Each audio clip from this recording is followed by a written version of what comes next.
এতটুকু কৃপা যেন মোর প্রতি হয়।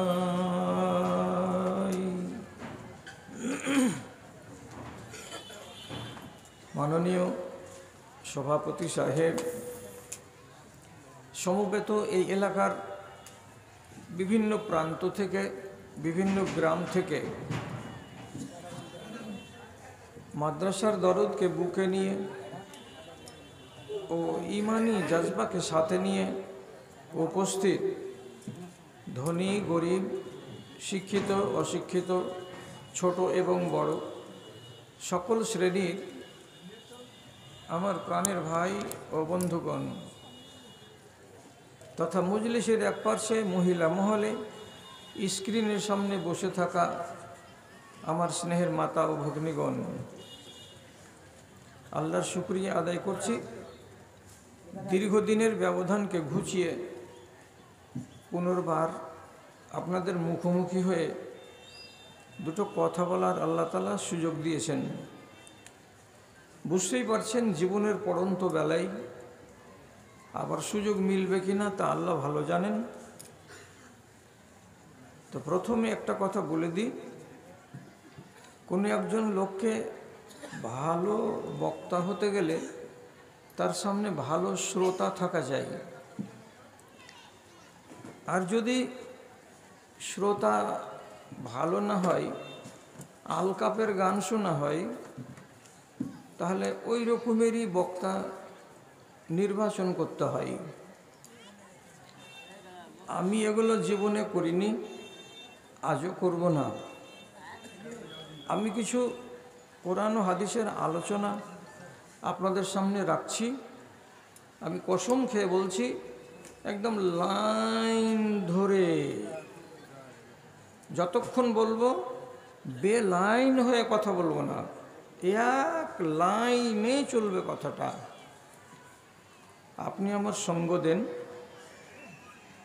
একটা মোবাইলকে চার্জে লাগাতে গেলে 1 ঘন্টা তো কমসে কম সময় লাগে। হুট করে উঠে যাবেন তো কিছু সিদ্ধান্তে উপনীত হতে পারবেন না, গ্রহণ করার কিছু আপনার দ্বারাই সম্ভব হবে না। আমি যে আয়াতটা পড়েছি আপনাদের সামনে সূরা হাশর থেকে, সম্পূর্ণ নয়, আয়াতের অংশ বিশেষ। তাতে বলা হয়েছে, তোমাদেরকে রাসূল সাল্লাল্লাহু আলাইহি সাল্লাম যা দেন তা তোমরা গ্রহণ করো, এবং যে সব থেকে আল্লাহ পাকের রাসূল নিষেধ করেন, বারণ করেন, সেগুলো থেকে দূরে থাকো, এগুলোকে তোমরা গ্রহণ করিও না। তারপরে আল্লাহ তাআলা বলছেন, এই যে একটা বিধান দিলাম, এই বিধানটার প্রতি যদি মানুষ যত্নবান না হয়, তাহলে মনে রাখতে হবে দুটো কথা। যারা যত্নশীল হবে, যত্নবান হবে, তাদের নাম হবে মুত্তাকি। তো এই জন্য আল্লাহ ইশারা করছেন, ওয়াত্তাকুল্লাহ, এই আমার বিধানটাকে তোমরা মেনে মুত্তাকি হও।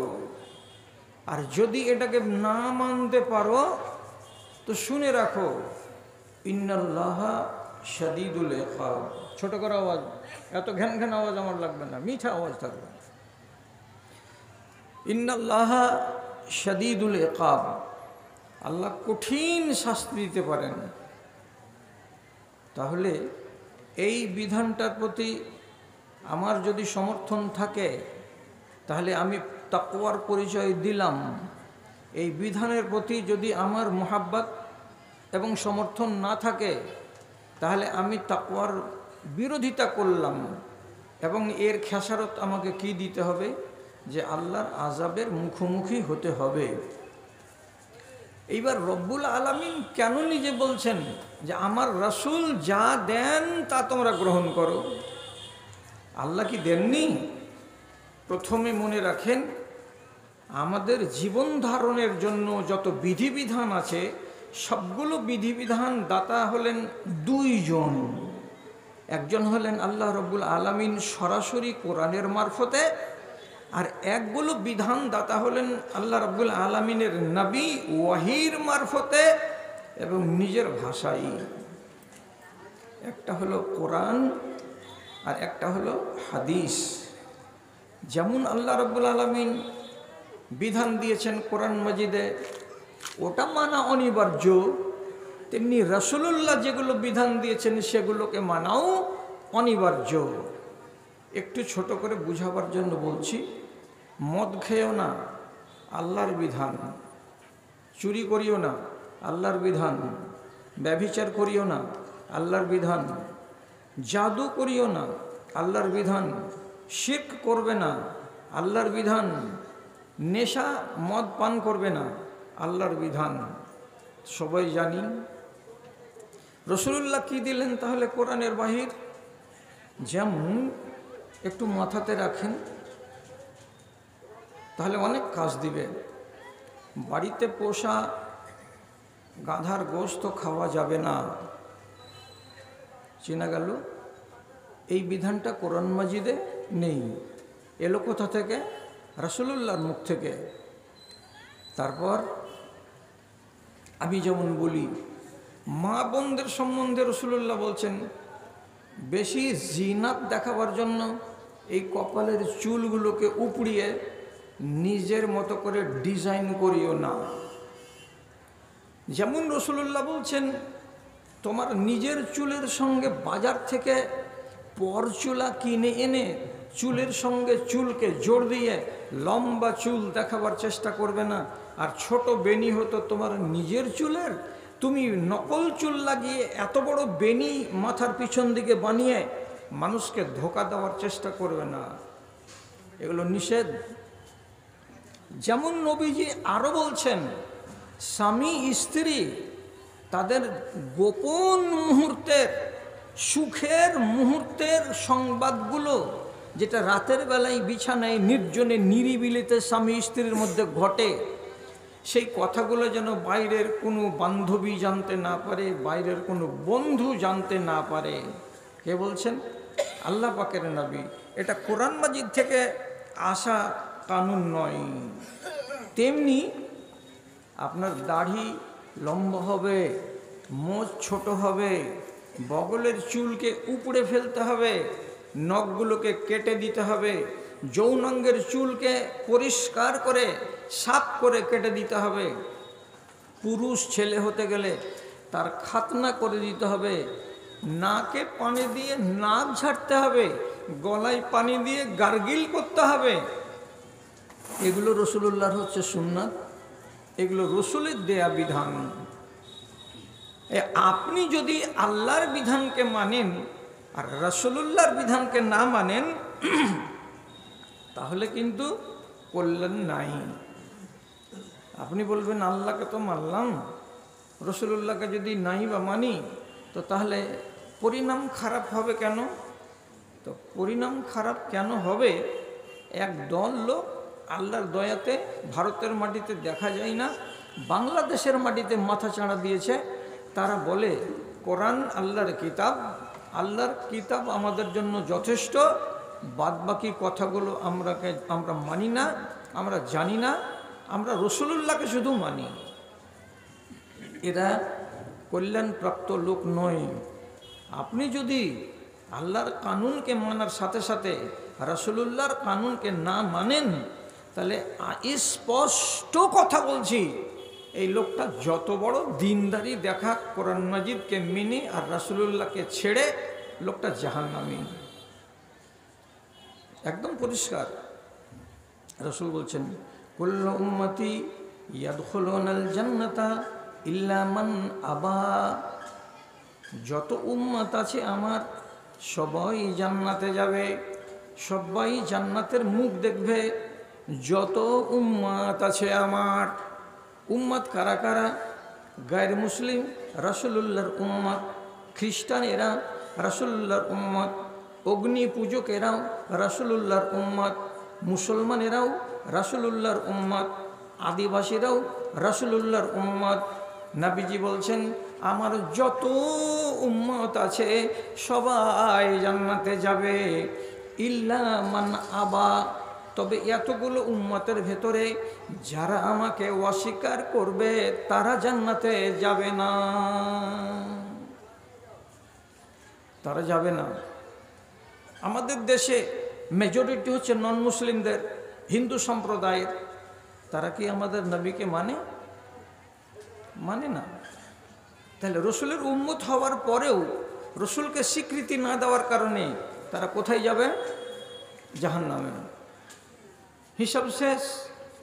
তাহলে আপনি মুসলমান হয়ে যদি রসুলুল্লাহকে মান্যতা না দেন, তো ইল্লা মান আবা, যারা তাকে মানতে অস্বীকৃতি জানিয়েছে, তার মানে রসুল্লাহর বিধানকে যারা পাত্তা দেয় না, তারা জাহান্নামে যাবে।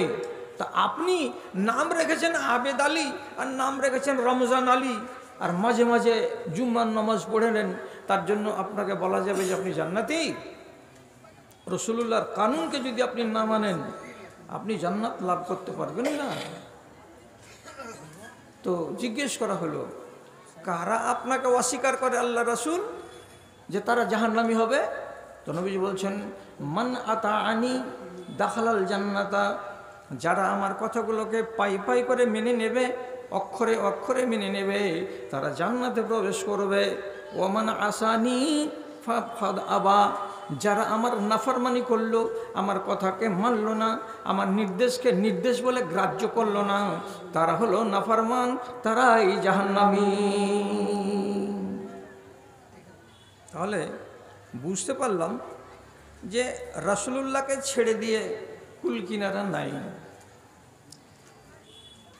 আপনি যদি এটাকে এখন পর্যন্ত অন্তরে গাঁথতে না পারেন, তাহলে দুটো কথা শিখে রাখেন।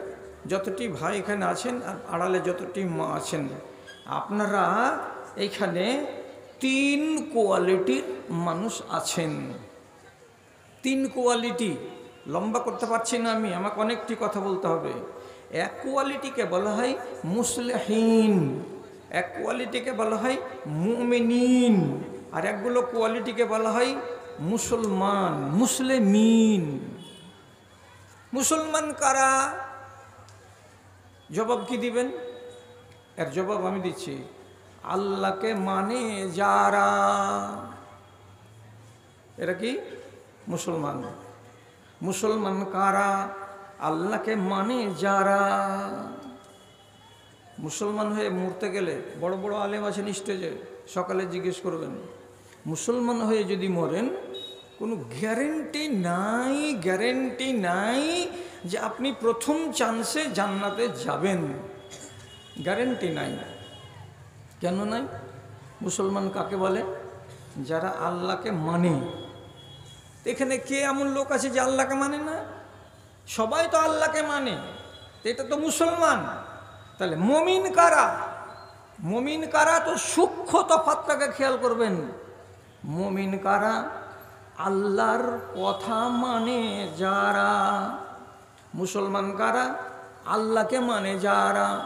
মুমিন কারা? আল্লাহর কথা মানে যারা। তফাৎ হলো না? হলো না? আপনাকে জিজ্ঞেস করলাম, আল্লাহকে বিশ্বাস করেন? জি করি। তাহলে তো আপনি মুসলমান। এবার আপনাকে যদি 2 নম্বর প্রশ্নে আমি চলে যাই, আপনি কোনো নেশা করেন কি? ওই যে না, ও তেমন কিছু খায় না, খালি কম্বু দিয়া পান টানগালা খায় মাঝে মাঝে, এটা তো নেশা। তো আল্লাহ রাব্বুল আলামিন যে নিষেধ করেছেন, তো আল্লাহর কথা মানা হলো কি? হলো না। তাহলে আপনাকে মুমিন বলা যাবে না। গা যেন গরম না হয় কথা শুনে। যখনই আপনার দ্বারাই আল্লাহর একটা কানুন লঙ্ঘিত হবে, তখন আপনার নাম মুমিন হয়ে থাকবে না। তাহলে মুমিনের পরিচয় কি? আল্লাহর কথা মানে যারা। মুসলমান কারা? আল্লাহকে মানে যারা। তাহলে এখন বর্তমান সমাজে যত লোক আছে, শতকরা 99.5টা, এরা সবাই তো আল্লাহকে মানে, কিন্তু আল্লাহর কথা মানে এইরকম লোকগুলো কটা আছে? আল্লাহর কসম, রব্বুল আলামিন তুমি আমাকে মাপ দিও, বর্তমান জমানার লোকেদের দিকে দেখে বলছি, আব্দুল্লাহ বিন ওমর রাদিয়াল্লাহু তাআলা আনহু আজ 1450 বছর আগে যেটা কথা বলেছেন, সেটা একবারে লাইটের আলোর মতো উজ্জ্বল দেখতে পাচ্ছি। তিনি বলে দিয়েছেন সাফ করে, এবং হাদিসটা মওকুফ এবং সহিহ, এটা হাদিস। তিনি কি বলেছেন? ইয়াতি আলান নাস জামান ইয়াখরুজুনা মিন সালাতিহিম ওয়া লাইসা ফীহিম মুমিনুন। একটা সময় আসবে, সেই সময় দেখা যাবে বিশাল বড় মসজিদের ভেতর থেকে 50টা লোক ফজরের নামাজ পড়ে বের হলো। আপনি দেখবেন, আর দেখার পরে মনে মনে আনন্দিত হয়ে বলবেন সুবহানাল্লাহ, লোকগুলো বড্ড ইমানদার। এই জানুয়ারি মাসের, ফেব্রুয়ারি মাসের কনকনে শীতের দিনে জাড়কে উপেক্ষা করে তারা ফজরের নামাজে হাজিরি দিয়েছে, এরা হলো পাক্কা ইমানদার। কিন্তু আব্দুল্লাহ বিন ওমর রাদিয়াল্লাহু তাআলা আনহু বলছেন লাইসা ফীহিম মুমিনুন, 50টা লোক যদি তারা ফজরের নামাজ পড়ে বের হয়, তাদেরকে মুমিন একটাও পাওয়া যাবে না, সবকটাই তারা মুসলমান, একটাও মুমিন পাবে না। কাকে বলে মুমিন? যারা সারাটা জিন্দেগিতে আল্লাহর কথাকে মনে, তারা মুমিন। এখন আপনি খুঁজেন, যদি আমাদের মসজিদে 40টাই নমাজি আজ সকালবেলায় বের হয়, তা আমি বা আর কোনো ভাই যদি দেখতে শুরু করেন আর মূল্যায়ন করেন, তো কি পাওয়া যাবে? 40টার ভেতরে কমসে কম 20টাকে পাওয়া যাবে কোনো না কোনো নেশাতে সে জড়িয়ে আছে। হয় তার পকেটে খৈনি আছে, না হয় তার পকেটে গুল আছে, আর না হয় তার পকেটে তিরাঙ্গা আছে, গুটখা আছে, আর শেখর আছে, আর অনেক কিছু আছে। আর না হয় এমন পাওয়া যাবে যে লোকটা অন্য নেশা পান করে, আর না হয় এমন পাওয়া যাবে যে লোকটা মেয়েকে সম্পত্তি না দিয়ে বেটাদের নামে লিখে দিয়েছে, আর না হয় এমন ছেলে পাওয়া যাবে যে লোকটা বিবাহের কালে শ্বশুরের কাছে কবুল করার আগেই 2.5 লক্ষ টাকা গুনে নিয়ে নিয়েছে। এইরকম দুর্নীতিতে 1 2 3 4 5 6 করে কোনো না কোনো দুর্নীতিতে মুসলমান জড়িয়ে গেছে, যার কারণে তার নামটা মুমিনের খাতায় নাই, এখন মুসলমানের খাতায় চলে এসেছে। আপনি বেঁচে দেখবেন, আমার কথার উপরে আপনি বসে থাকবেন কেন? হযরতে জিবরিল আলাইহিস সালাতু ওয়াস সালাম ফেরেশতা, উনি মানুষের রূপ নিয়ে এলেন, আর নবীজির সামনাসামনি হাঁটুতে হাঁটু লাগিয়ে বসে উনি জিজ্ঞেস করে বলছেন, একবার বললেন ইসলাম কাকে বলে? তো রাসূলুল্লাহ বলছেন 5টা কথা বললেন, শাহাদাত লা ইলাহা পড়ো, নামাজ পড়ো, রোজা রাখো, হজ করো, যাকাত দাও, হয়ে গেল। এটির নাম কি? এটা ইসলাম। এবার জিজ্ঞেস করে বলছেন আখবিরনি আনিল ঈমান, ঈমান কাকে বলে? যে জিনিসটি মানুষের কাছে থাকবে তো লোকটাকে মুমিন বলা যাবে।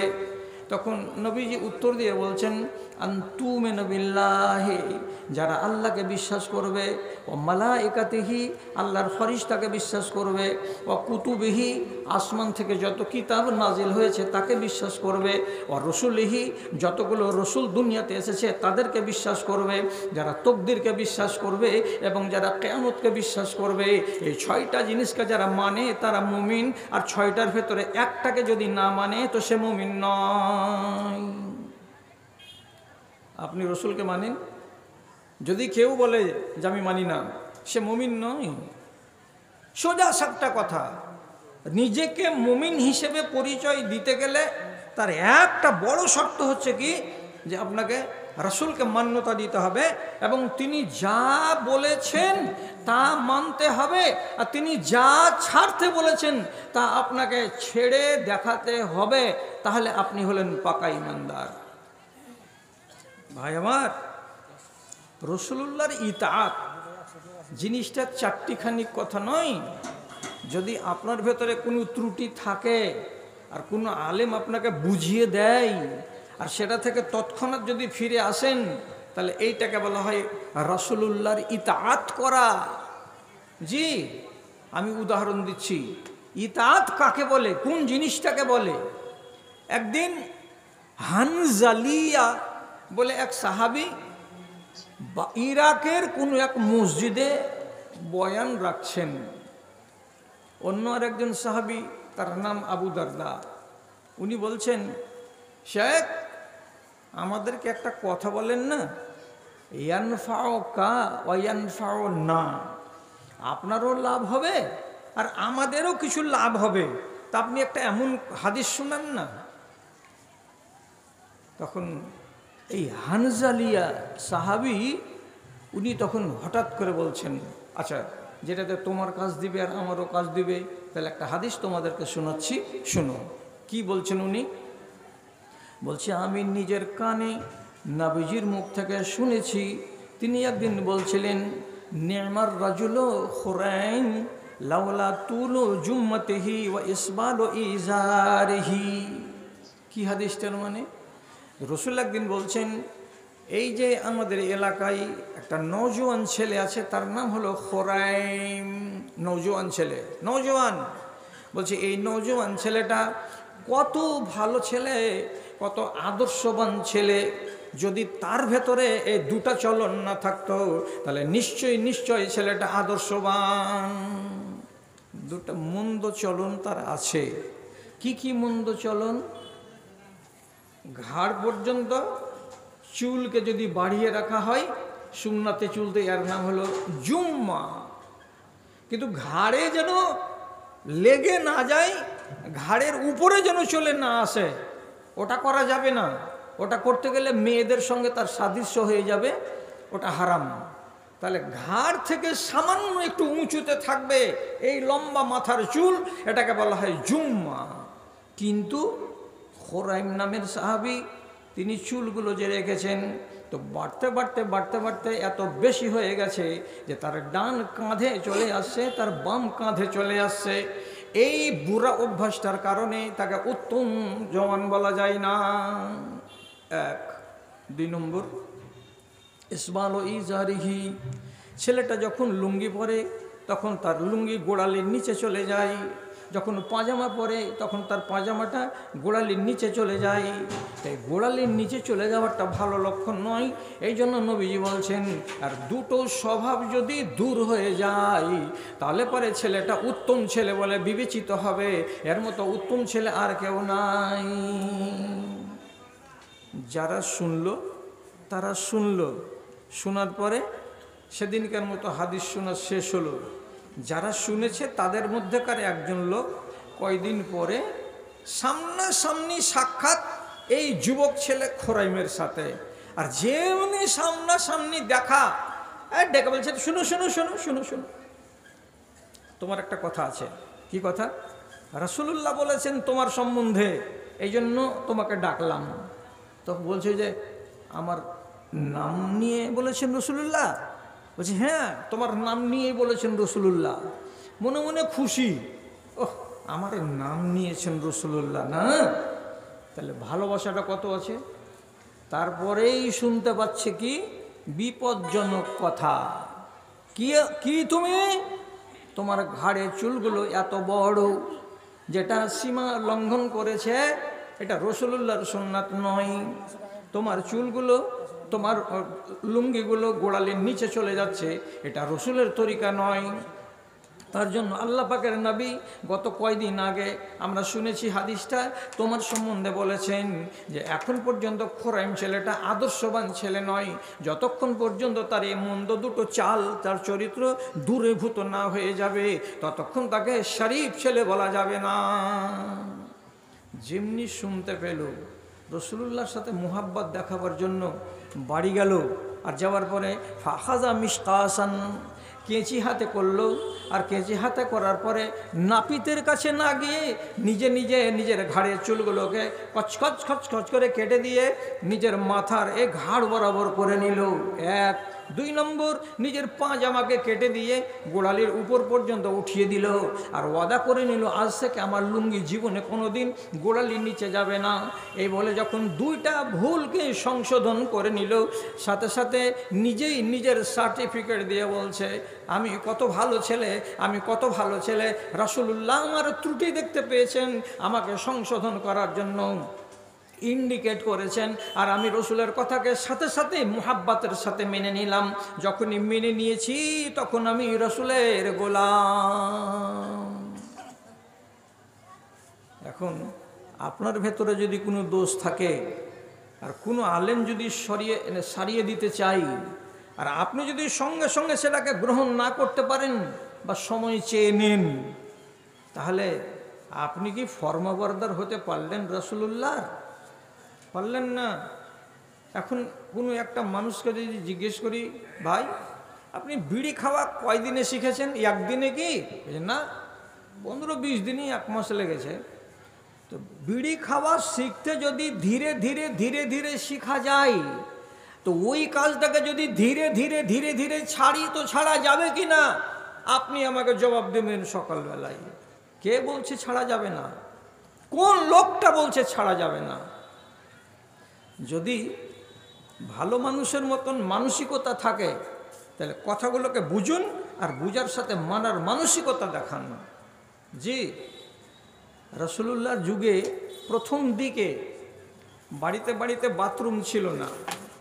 সমস্ত মেয়ে ছেলে মিলে আমাদের দেশে যেমন একটা যুগ গত হয়ে গেছে যে মাগরিব পরেই অন্ধকার নামলেই টোলার মেয়ে ছেলেরা 3জন 4জন করে মিলে জুলে ময়দানের দিকে যেত নিজের দরকার পূরণ করার জন্য, যেহেতু বাড়িতে তখন বাথরুম কাউরি ছিল না। এখন তো বাথরুম হয়ে গেছে আর অভ্যাসই হয়েছে মানুষের। আগে নিয়ম ছিল বাড়িতে খাও, বাঁশতলাতে ঝাড়া ফিরো, এখন হয়ে গেল বাইরে খাও, যত পারবা চাউমিন খাও আর ঘুগনি খাও আর রোল খাও আর এগ রোল খাও, আর ঝাড়া ফিরো তো বাড়িতে এসে ফিরো। একবারে উল্টা। আগে মানুষ গেটে রাখতো একটা দারোয়ান বেটা ছেলেকে বাড়ি জোগাবে বলে, এখন দারোয়ানকে গেট আউট করে দিয়েছে, এখন রেখেছে কুকুরকে গেটম্যান। অথচ আগে কুকুরকে পিটিয়ে হাঁকিয়েছে মানুষ। যুগ বদলে গেছে না? তো একদিন রাতের বেলায় অভ্যাস অনুযায়ী রাসূলুল্লাহর বিবি এবং মহল্লার আর 2-4টা মেয়ে ছেলে পায়খানা করার জন্য বাড়ি থেকে বেরিয়ে বাঁধের কিনারা কিনারা চলে যাচ্ছেন। তো নবীজির 2টো স্ত্রীর গুণ বলি আপনাকে, মুখস্থ করে রেখে দিবেন, কাজ দিবে। 9টা বিবির ভেতরে সাইজে সব থেকে যেটা ছোট বিবি তার নাম হলো সাফিয়া। আর যেই বিবিটা রাসূলুল্লাহর সব চাইতে হাইটে উঁচা, এর মতো উঁচু বিবি আর কোনোটাই ছিল না, তার নাম হলো সাউদা বিনতে জামআ। তো উম্মুল মুমিনিন সাউদা লোটা হাতে করে অন্যান্য মেয়েদের সঙ্গে চলে যাচ্ছেন নিজের দরকার পূরণ করার জন্য ময়দানের দিকে। হযরত উমর দেখে নিলেন, নিয়ে রাতের টাইমেই অন্ধকারেই উনি বলছেন, আরেফ তোকা ইয়া সৌদা, হে সৌদা, আমার ও মা, সারা দুনিয়ার মুসলমানদের মা, আমি তোমাকে চিনে নিয়েছি, তুমি হলে সৌদা, রাসূলুল্লাহর বাড়িওয়ালি। এই যে উঁচা লম্বা তাড়াঙ্গা মানুষ, তোমার মতো আর কেউ নাই। তুমি এখন মাঠের দিকে যাচ্ছ হাজাত পূর্ণ করার জন্য, আমি তোমাকে চিনে নিয়েছি, তুমি সৌদা। লজ্জা লাগলো, ছি, চিনে নিল যে আমি নবীর বিবি, আর রাতের বেলায় যাচ্ছিলাম, তবুও নিজেকে বাঁচাতে পারলাম না। বাড়ি গিয়ে খবর দিলেন, রাসূলুল্লাহ এই ব্যাপার, হযরত উমর এই কথা বললেন। তার আগে থেকেই হযরত উমর রাসূলকে একবার করে বলছেন, আপনি আপনার বিবিদেরকে পর্দা করতে বলুন, আপনি আপনার বিবিদেরকে পর্দা করতে বলুন, এটা ভালো লাগে না, এটা ভালো লাগে না। সেদিনকার ঘটনার পরে সকালবেলাতে কোরআন মাজিদের আয়াত নাজিল হলো, কি বলে, ইয়া আইয়ুহান নাবিয়্যু কুল লিআজওয়াজিকা ওয়া বানাতিকা ওয়া নিসাইল মুমিনিন। হে নবী, আপনি আপনার বিবিদেরকে বলে দিন, আপনার মেয়েদেরকে বলে দিন, আর মুমিনিনদের যত মেয়ে আছে বেটি আছে সকলকে বলে দিন। কি বলে দিব?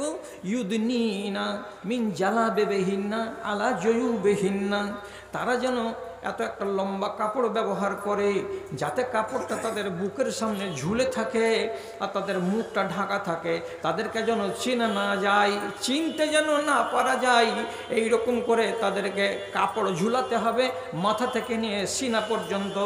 আপনি আদেশ করে দেন সমস্ত লোককে। আয়াত নাজিল হয়ে গেল।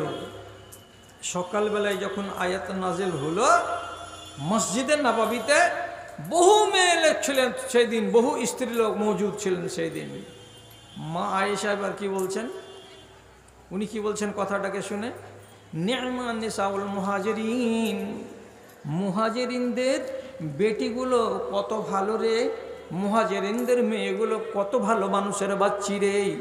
যখনই আয়াতটা নাজেল হলো আর নাবিজি পড়ে শোনালেন তাদের সামনেই, সাথে সাথে ওই মেয়ে ছেলেগুলো যারা এতদিন পর্যন্ত নিজের মাথাকে ঢাকতো না, কপালের চুলগুলোকে খোলা খোলা রেখে দিত, ওই সমস্ত মহিলাগুলা কি করলো, সাক্ষাৎ না মুরুতাহুন না, সঙ্গে সঙ্গে চওড়া চওড়া চাদরগুলোকে ফড়ফড় করে ফেড়ে দু টুকরো করে দিয়ে এক টুকরো দিয়ে নিজেদের মাথাটাকে আর মুখটাকে ঢেকে নিল, আর একটা টুকরো দিয়ে নিজের সিনাটার সামনটাকে ঢেকে রাখলো। আর আল্লাহর কথাটাকে সবাই 100% মান্যতা দিল। কেন যে আজকেই আদেশ এসেছে আসমান থেকে যে তোমরা আর খালি মাথায় থাকতে পাবে না, তোমাদের মুখ আর ফাঁকা থাকবে না, খোলা থাকবে না। এই আদেশটাকে তারা এত সুন্দর করে মেনে নিয়েছে, এদের মতো ভালো মানুষের বেটি আর দুনিয়াতে কেউ নাই। রসুলের মাধ্যমে আয়াতটা এলো, তাড়াতাড়ি এরা মেনে দেখিয়ে দিতে পারলো। এখন আপনাকে জিজ্ঞেস করি, মা তো আমারও এখনো আল্লাহর দয়াতে বেঁচে আছেন, আপনাদেরও মা আছে, আমার 6টা বোন আছে আল্লাহর দয়াতে। তাহলে আমি সবারই সম্মান রক্ষা করে বলছি, আমার দেশে যতগুলো মা আর খালা আর বেটি আর ভাতিজিগুলো আছে, এরা কি রসুলুল্লাহর কথার প্রতি সম্মান জ্ঞাপন করে? যদি বলেন হ্যাঁ করে, তাহলে একটা কথা কি আপনি পৌঁছে দিবেন আপনার বাড়িতে? বেটা ছেলে যখন হজ করতে যায় তখন তাদের কাপড় দিয়ে মাথা ঢাকা চলে না, বগলের তলা দিয়ে চাদরটাকে বাম কাঁধের উপরে ফেলে রাখতে হয় বিনা সিলাইয়ের। মাথা ঢাকতে পাবে না যতক্ষণ পর্যন্ত হালাল না হবে। তো এটাকে বলা হয় কি এহরাম, আর লোকটাকে বলা হয় মুহরিম। আমি কি মিথ্যা বলছি? আমার দেশের যতগুলো ছেলে যতগুলো মেয়ে এখনকার জামানায় হাই স্কুলে পড়তে যায়, হাই মাদ্রাসাতে পড়তে যায়, কেবল মহিলা মাদ্রাসা যেগুলো বানাত মাদ্রাসা, ওই মেয়েরাই বোরকা পরে যায়, পর্দা করে যায়। বাকি কলেজের মেয়েরা, স্কুলের মেয়েরা, হাই মাদ্রাসার মেয়েরা, কোনো একটাও মেয়ে ছেলে মাথাকে ঢাকার নাম নেই না, মাথাটাকে খোলা রেখেই তারা যায় এবং আসে। তাহলে কি তারা নবীজির খাঁটি উম্মতের ভেতরে গণ্য হবে?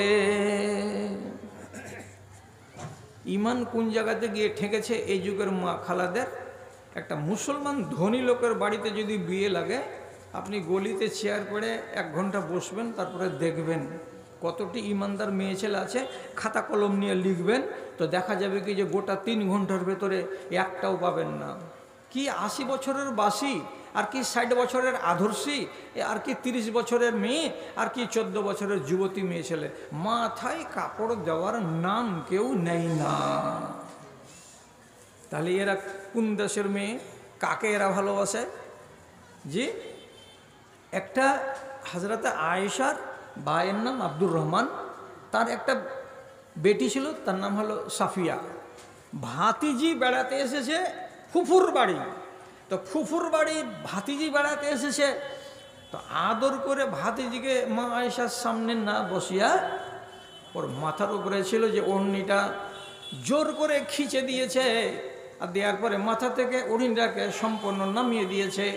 দেওয়ার পরে সেটাকে টুকরো করে দিলেন, আর দেওয়ার পর আলমারি থেকে একটা গাঢ় গপস চাদর কিনে নিয়ে আসলেন, এসে মা আয়েশা ভাতিজির মাথার উপরে চাপিয়ে দিলেন।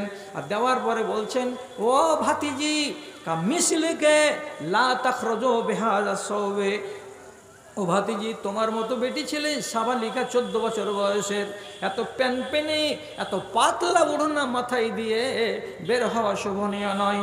তোমার পাতলা ওড়নি দিয়ে তোমার গলা দেখা যাচ্ছে, তোমার পাতলা ওড়নি দিয়ে তোমার বুকের উপরের ভাগটা দেখা যাচ্ছে, আর এগুলো যদি দেখা যায় তো তোমার ওড়নিটা কোন কাজে দেয়? এই জন্য আমি এটাকে ছিঁড়ে দিলাম, বাড়ি নিয়ে গিয়ে এটাকে উল্টা করে বালিশের খোল বানিয়ে নেবে, আর আমি যেটা চাদর তোমাকে দিলাম এটাই মাথায় দিয়ে যদি বাইরে বের হতে হয় তো তাহলে বাইরে বের হবে। তাছাড়া তোমার মতো যুবতী মেয়ে ছেলের পাতনা ওড়না মাথায় দেওয়া চলবে না। এখন বলেন কটা পাবো আমি? আমার এই দেশে বিয়ে বাড়িতে বরযাত্রী যখন যাচ্ছে 25টা মেয়ে ছেলে, একটাও বুড়িগুলো যায় না, সব যুবতীগুলো যাচ্ছে। আর আল্লাহর মেহেরবানি দেখেন, কাউরি মাথাতে কাপড় থাকে না, এমন ঘাগরা পরে যাচ্ছে যে ঘাগরাটা ওর থেকে 4 ইঞ্চি বড়, যখন সামলাতে পারে না তখন এমনি করে দু আঙুল দিয়ে দুই কোনাকে চেড়ে ধরে থাকছে আর ড্যাং ড্যাং ড্যাং ড্যাং ড্যাং ড্যাং করে আগে আর পিছিয়ে হেঁটে হেঁটে বেড়াচ্ছে। এটা ছাড়ো না কেন? আজব ধরনের মানসিকতা। তাহলে এই করলে কি রাসূলুল্লাহর সাথে ভালোবাসা দেখানো যাবে? আপনার ভেতর একটা ভুল আছে, আমি সেটাকে সংশোধন করার জন্য আমি বলছি। আপনি আমার কথাতে যদি পাত্তা না দেন তাহলে কি করে আপনার ঈমানটা মজবুত হতে পারলো? লম্বা নয়, ছোট করে শর্ট সময় আপনাকে ছেড়ে দেব। কেন যে এখনকার জামানাতে ঘড়িতে 12টা বাজে না, তার আগেই শ্রোতাদের 12টা বেজে যাচ্ছে। তো আমি 12টাটাকে টার্গেট করে রেখেছি। আমার বাপজানেরা অত তাড়াতাড়ি করিয়েন না, এই জালসাগুলো রোজ রোজ হবে না। কি কথা বলতে চাইছি আপনাকে? আমি বলছি হযরতে আবু যার গিফারি রাদিয়াল্লাহু তাআলা আনহু, ওর বাড়িতে একটা নাবালক ছেলে ছিল, চাকর। এটা কালো, নিগ্রো, হাবশি। ওর মা হলো কালো। আফ্রিকার মেয়ে ছেলেকে দেখেছেন কত কালো হয়। তিনি একবার চাকরকে খুঁজছেন, কিন্তু খুঁজে পাচ্ছেন না চোখের সামনে। খানিক বাদ ছেলেটাকে দেখা গেছে। তখনই আবু যার গিফারি রাদিয়াল্লাহু তাআলা আনহু একটু জানের খেদে ছেলেটাকে ডেকে বলছেন, আইনা কুনতা ইয়া ইবনা সৌদা, এতক্ষণ কোথায় ছিলি রে কালিয়া? কালো বেটি ছেলের পেটের বাচ্চা, ওই কালি মেয়ে ছেলের পেটের ছেলে কালা কালো, কোথায় ছিলি এতক্ষণ? তোকে আমি খুঁজে কেন পাচ্ছিলাম না? যদি শুধু ওকে বলতো এই কালো কোথায় গেছিলি, তো এটা একটা কথা। কিন্তু তিনি বলছেনটা কি? কালো মেয়ে ছেলের পেটের ছেলে কালো, কোথায় ছিলি তুই? তার মানে কি ওর মাকে টেনে কথা বলা হয়েছে, লজ্জাজনক কথা। এই কথাটা নবীজির কানে এলো, আর দেওয়ার পরে এই গোলাম এসে নবীজিকে বলছেন, আল্লাহ পাকের রাসূল আমাকে আমার মালিক আবু যার গেফারি লজ্জাজনক কথা বলেছেন, আমার মায়ের সঙ্গে আমাকে টেনে এনে আমাকে অপমান করেছেন এই রকম কথা বলে। রাসূল একদিন তারপরে পরক্ষণেই আবু যারকে ডাকলেন। ডাকার পরে বলছেন খুব শরীফানা আন্দাজ, উনি বলছেন, আইয়ার তাহু বে উম্মিহি, আবু যার তুমি কি এই ছেলেটাকে ওর মাকে তুলে এনে লজ্জা দিয়েছ? তো না বলছেন না। উনি বলছেন জি আমি এই কথাটা বলেছি। আর যেমনি স্বীকার করে নেওয়া, তখন নবীজি ওকে বলছেন, ইন্নাকা মুরউন ফিকা জাহিলিয়া, তুমি এমন একজন লোকের লোক, তোমার ভেতরে ইসলাম ঢুকেছে বটে, কিন্তু জাহিলিয়াতের যুগের মন্দ অভ্যাসগুলো একটা থেকে গেছে। এই জাহিলিয়াতের যুগের মন্দ অভ্যাস একজন মুমিনের ভেতরে থাকা উচিত নয়। এটা কাজ তুমি ভালো করনি, এটা নেহাত মন্দ কাজ হয়েছে তোমার দ্বারাই। মন্দ, তুমি এমন কাজ করলে কেন? এটা জাহিলিয়াতের যুগের আচরণ হয়ে গেল, তো খারাপ কথা হলো। জাহিলিয়াতের যুগের আচরণ নিয়ে বেঁচে থাকবে কে? তো একটা মানুষ মুমিন, এটা কোনোদিন হতে পারে না। বাড়ি গেলেন, বাজার গেলেন, বাজার যাওয়ার পরে নিজের নামে একটা 250 টাকা, 300 টাকা, 500 টাকা দামের সুন্দর চাদর কিনলেন, আর আরেকখানা চাদর কিনলেন একই থান থেকে, ওটাও 250 থেকে 500 টাকা দামের। নিজের গায়ে চাপিয়েছেন মালিক হয়ে সুন্দর কাশ্মীরি শাল, আর ওই নাবালক ছেলেটার কাঁধে চাপিয়ে রেখেছেন অত মূল্যেরই একটা সুন্দর দামি কাশ্মীরি শাল। লোকেরা বলছেন কি ব্যাপার গো, এটা তোমার চাকর নয়, দেখালা যে তোমার নিজের বেটা, বাপ বেটার মতো একই রঙের, একই ডিজাইনের, একই দামের শাল গায়ে দিয়ে চলছো, এটা কেন? তখন আবু যার বলছেন, আইয়ার তহু বে উম্মিহি, আমার দ্বারা একটা ভুল হয়েছিল, আমি ছেলেটাকে তার মায়ের সঙ্গে টেনে এনে লজ্জাজনক কথা বলেছিলাম। এটা যে ভুল হয়েছে আমার দ্বারাই, এটা নিজে বুঝতে পারিনি, আমাকে রাসূলুল্লাহ বুঝিয়ে দিয়েছেন, তার জন্য আমি লজ্জিত হয়েছি এবং আমি নিজেকে খাকসার মনে করছি, এবং আমার ওই পাপটা যেন মাফ হয়ে যায়, তার জন্য আমি একই মূল্যের চাদর আমার গায়ে দিয়েছি, আর একই মূল্যের চাদর আমার চাকরের গায়ে দিয়েছি, যাতে করে আমার দোষটা ঢাকা পড়ে যায়, আর যাতে করে আমার গা থেকে কোনো গুনাহ আর না থাকে, সব ধুয়ে মুছে নেমে যায়। টাইম নিলেন আবু যার? নিলেন না। টাইম যখন নিলেন না, তখন যদি আপনাকে একটা ভুল আপনার শুধরাবার জন্য বলি, আপনি ভালো শুধরিবেন?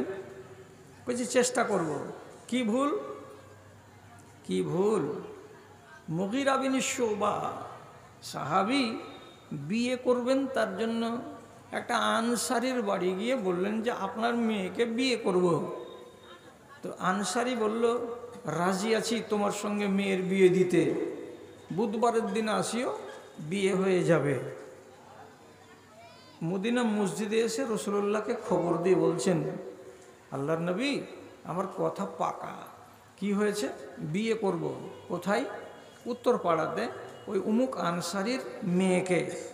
রাসূলুল্লাহ তখন বলছেন, হাল নাজারতা ইলাইহা, যে মেয়েটাকে তুমি বিয়ে করবে তাকে তুমি দেখেছো না দেখো নাই? মুগীরা বিন শুবা বলছেন, জি না, আমি দেখিনি, না দেখাতেই বিয়ে করে নিব আমি। তখনকার যুগের লোকেরা স্ত্রী যেটাকে বিয়ে করবে তাকে দেখা কম্পালসারি মনে করতো না, জরুরি মনে করতো না। বাপের মুখে শুনতো, চাচার মুখে শুনতো, আর 5 জনের মুখে শুনতো, উমুকের মেয়ে আছে দেখতে ভালো, উমুকের মেয়ে আছে তার ব্যবহার ভালো, শুনে নিলেই যথেষ্ট মনে করে বিবাহ করে নিত। মুগীরা বিন শুবা দেখার প্রয়োজন করেনি। তখন রাসূলুল্লাহ শুনে বলছেন, ফানজুর ইলাইহা ফাইন্নাহা আহরা আন ইউদামা বাইনাকুমা। বাবা, বিয়ে করার আগে এক নজর দেখে নাও। দেখে নিতে গেলে তোমাদের পরবর্তী জীবনটা বেশি সুখের হবে এবং মায়া মহব্বত বৃদ্ধি পাবে, বেশি হবে। এক নজর দেখে নাও। কালকে কথা করে চলে গেল, আর একদিন পরে আবার চলে এসেছে ওই গলিতে, এসে সালাম দিচ্ছে আনসারীকে ডেকে, আসসালামু আলাইকুম, আসসালামু আলাইকুম। লোকটা বেরিয়ে এসে বলছে, কি ব্যাপার বাবা, আমি তো তোমাকে বলেছি বুধবারের দিন আসবে তো বিয়ে দিয়ে দিব, তো তুমি আবার শনিবারের দিন গতকালকে এসে এখান থেকে গেলে, আর আবার রবিবারের দিন তুমি চলে এলে, আর মানেটা কি? তো বলছে, আপনার মেয়েটাকে দেখবো এক নজর, এই জন্য এলাম। তা হাদিস বলছে, ওরা দুটা স্বামী স্ত্রী, দুজনই যেমন এই আমরা যে বলি না যে হুড়কি লেগে গেছে, তো ওরকম যেমন আর কি মাথাতে মগজে আক্কেলে হুড়কি লেগে গেছে। কি কোন কথা বলছো তুমি? দেখবা মানে? তো যখন ধাক্কা দিয়ে দিয়েছে যে দেখবা কিসের জন্য, তো কথা কাটাকাটি হচ্ছে, এমন সময়তে ওই মহিলা পর্দার আড়াল থেকে বেরিয়ে সামনে এসেছে, মুখটাকে ঢেকেই। আর আসার পরে তখন বলছে কি, লাউ আমারাকাল নবিয়্যু আন তানজুরা ইলাইয়া ফানজুর ওয়া ইল্লা উহাররিজুকা হারাজা। তোমাকে যদি আল্লাহ রাব্বুল আলামিনের নবী বলে থাকেন যে যাও একবার দেখে এসো, তাহলে তুমি আমার চেহারাটা দেখো। আর তোমাকে যদি রাসূলুল্লাহ না বলে থাকেন, মিথ্যা মিথ্যা তুমি যদি আমাকে দেখো, আর তোমার নিয়তটা যদি সৎ না হয়, তাহলে পরে তোমার কপালে কিছু আছে, আমি বিপদ করেই ছাড়বো তোমার। ভালো করে বুঝে নাও, রাসূলুল্লাহ বলে থাকলে দেখো, আর না বলে থাকলে তুমি দেখিও না। জি না, আমাকে রাসূল দেখতে বলেছেন, দেখলো, বিয়ে হলো, তারপরে সুখের জীবন পেল।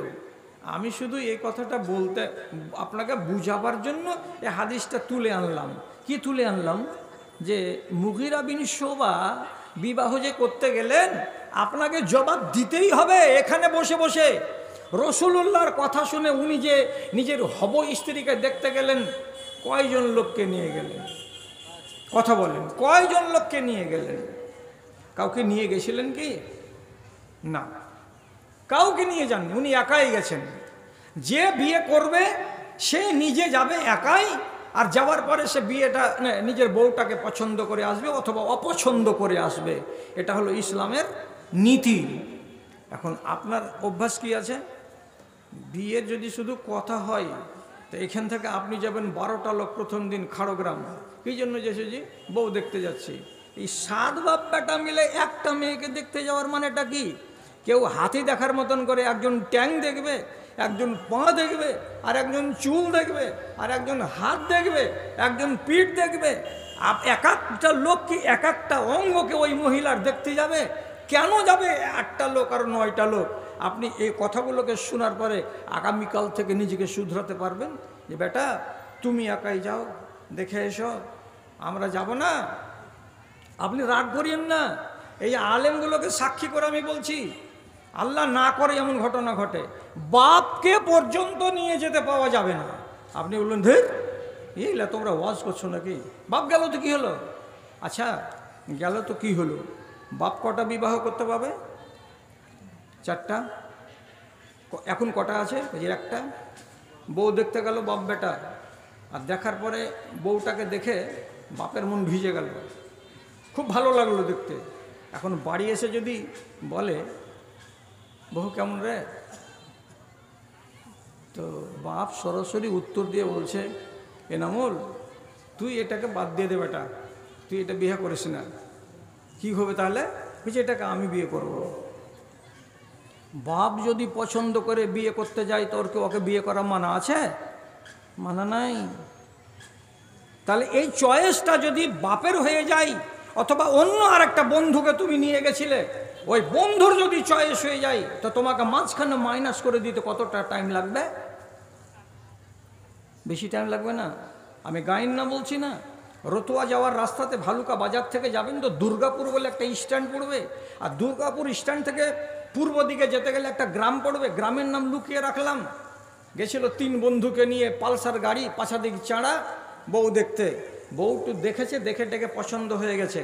এবার বউটার মোবাইল নাম্বার নিয়েছে, আর নেওয়ার পরে এই বন্ধুদের ভেতরে একজন সন্ধ্যাবেলায় ডাইরেক্ট ফোন লাগিয়ে দিয়েছে মেয়েটাকে, দিয়ে বলছে যে তুমি রোজিনা বলছো তো? বলছে হ্যাঁ রোজিনা বলছি। তো তোমাকে যে ছেলেটা দেখতে গেছিল পছন্দ তো করেছে, তো তুমি ওকে কি দেখে পছন্দ করছো বলো তো? আমি ওর বন্ধু, আমিও দেখতে গেছিলাম। আমি তোমাকে বলছি আমার হার্ডওয়্যারের দোকান আছে অমুক জায়গাতে, এত বড় দোকান, তোমার যদি মিথ্যা প্রমাণ হয় তাহলে আমার মুখে জুতা মারিও, রতুয়া স্ট্যান্ডে আসবা, দেখতে পাবো যে আমি নিজে বসে আছি দোকানে।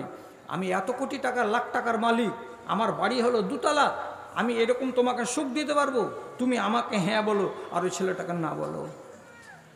8 দিন পরে এই ছেলেটার সাথে লাইনঘাট হয়ে গেল, বিয়ে পাক্কা হয়ে গেল।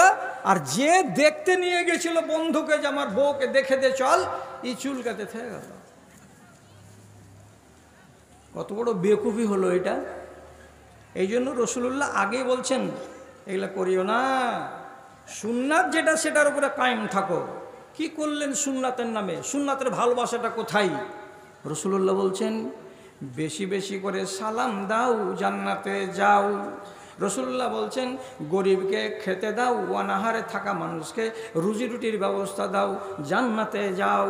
রসুল্লাহ বলছেন ঢের রাতের বেলায় নমাজ পড়ো, 2 রাকাত 4 রাকাত যতটা পারবে পড়ো, আর আল্লাহ জান্নাতে যাও।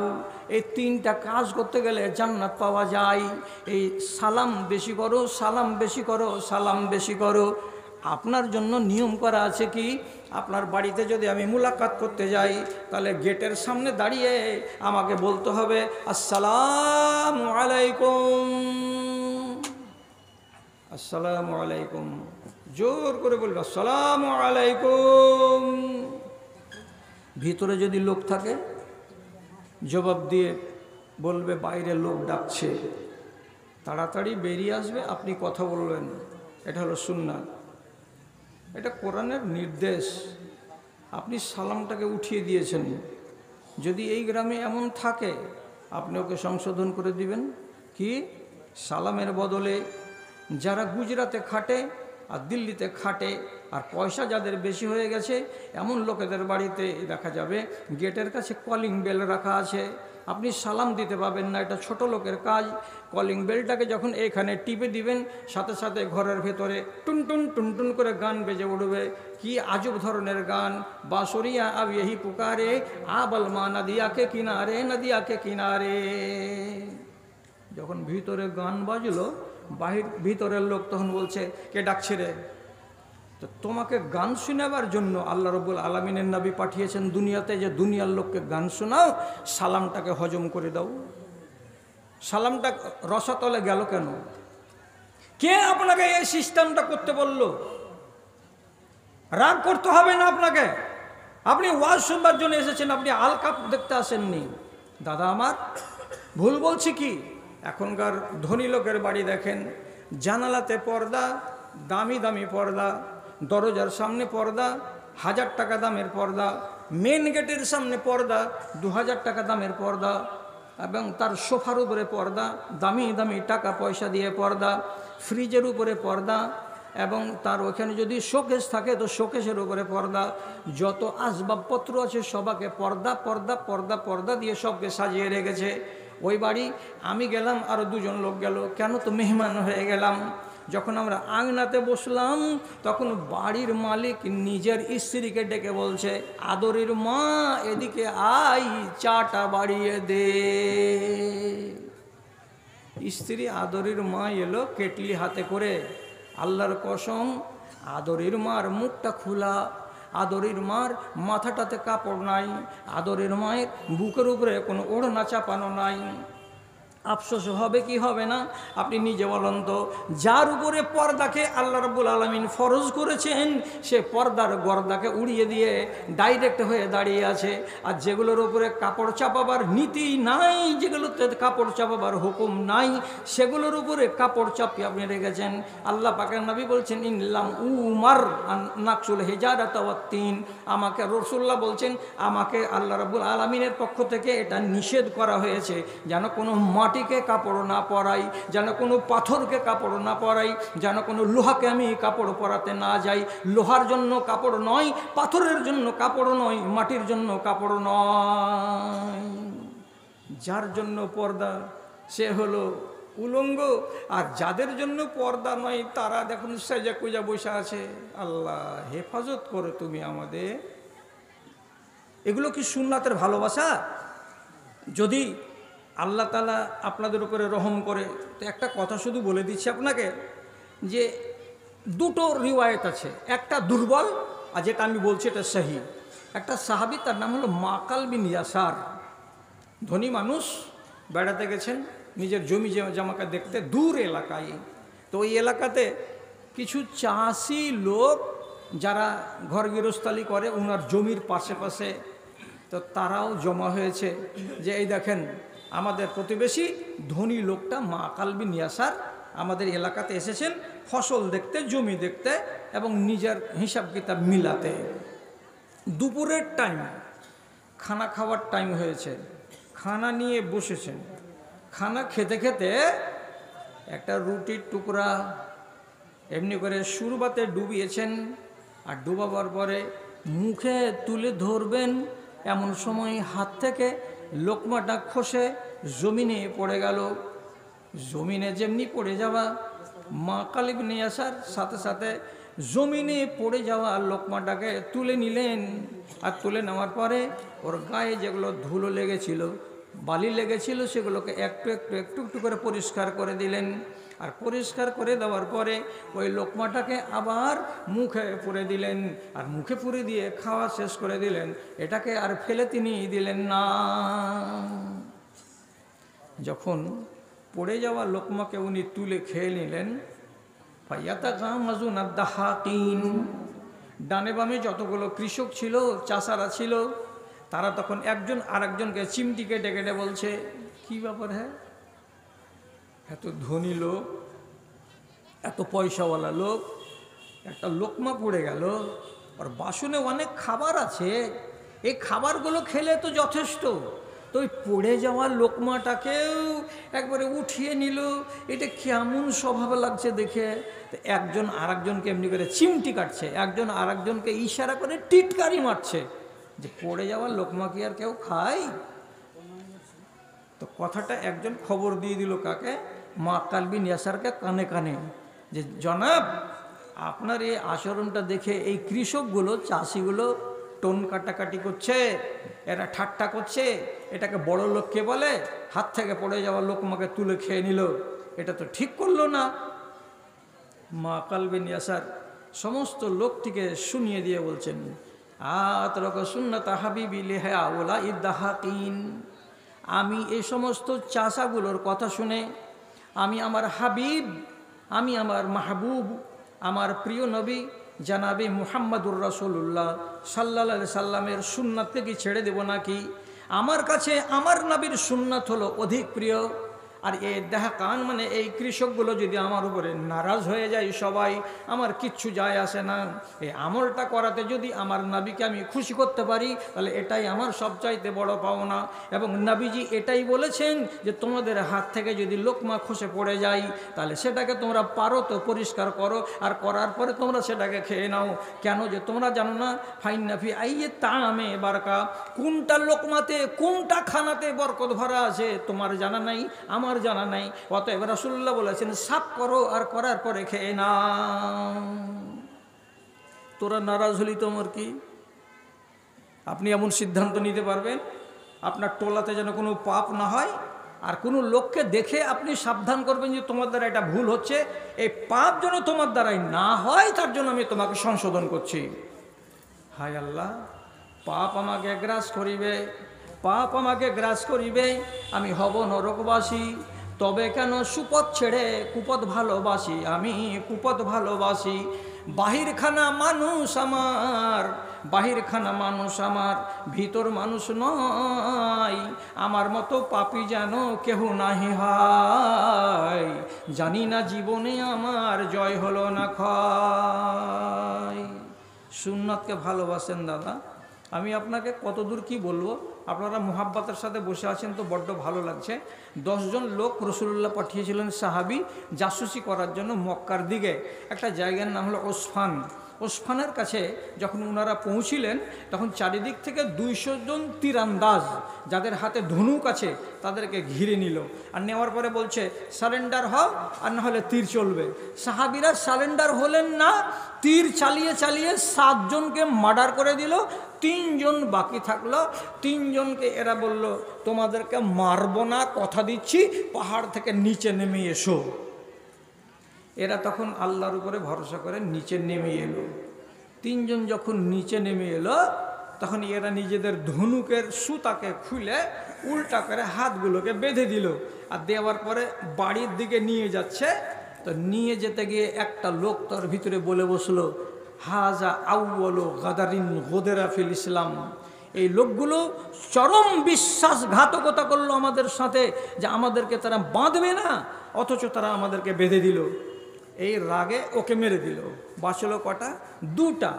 2 জনকে মক্কার বাজারে বিক্রি করে দিল, গোলাম। যা, জিন্দেগির মতো তোরা গোলাম হয়ে গেলি, স্বাধীন মানুষ। এদের ভেতরে একটা লোক ছিল, তার নাম খুবাইব। একে কিনে নিল কে? হারেসের 2 বেটা। কেন কিনে নিল? বলছে এই লোকটাই বদর যুদ্ধের দিন আমার বাবা হারেসকে কতল করেছে, জবে করেছে। সুতরাং আমার বাপের রুহটা পেঁচার রূপ ধরে ডালে ডালে ডালে ডালে দৌড়ে বেড়াচ্ছে, আর রাতের বেলায় হুপ হুপ হুপ হুপ করে ডেকে বেড়াচ্ছে। যতক্ষণ পর্যন্ত একে না মারতে পারবো বদলাতে, ততক্ষণ পর্যন্ত আমার বাপের রুহ শান্তি পাবে না। এই জন্য তাকে কিনে নিয়েছি, একে আমরা শুলিতে চড়াবো। খোবাইবকে শুলিতে চড়াবে। বাড়িতে রেখে দিয়ে ওরা গেছে হারাম শরীফের বাইরে শুলি বানাতে।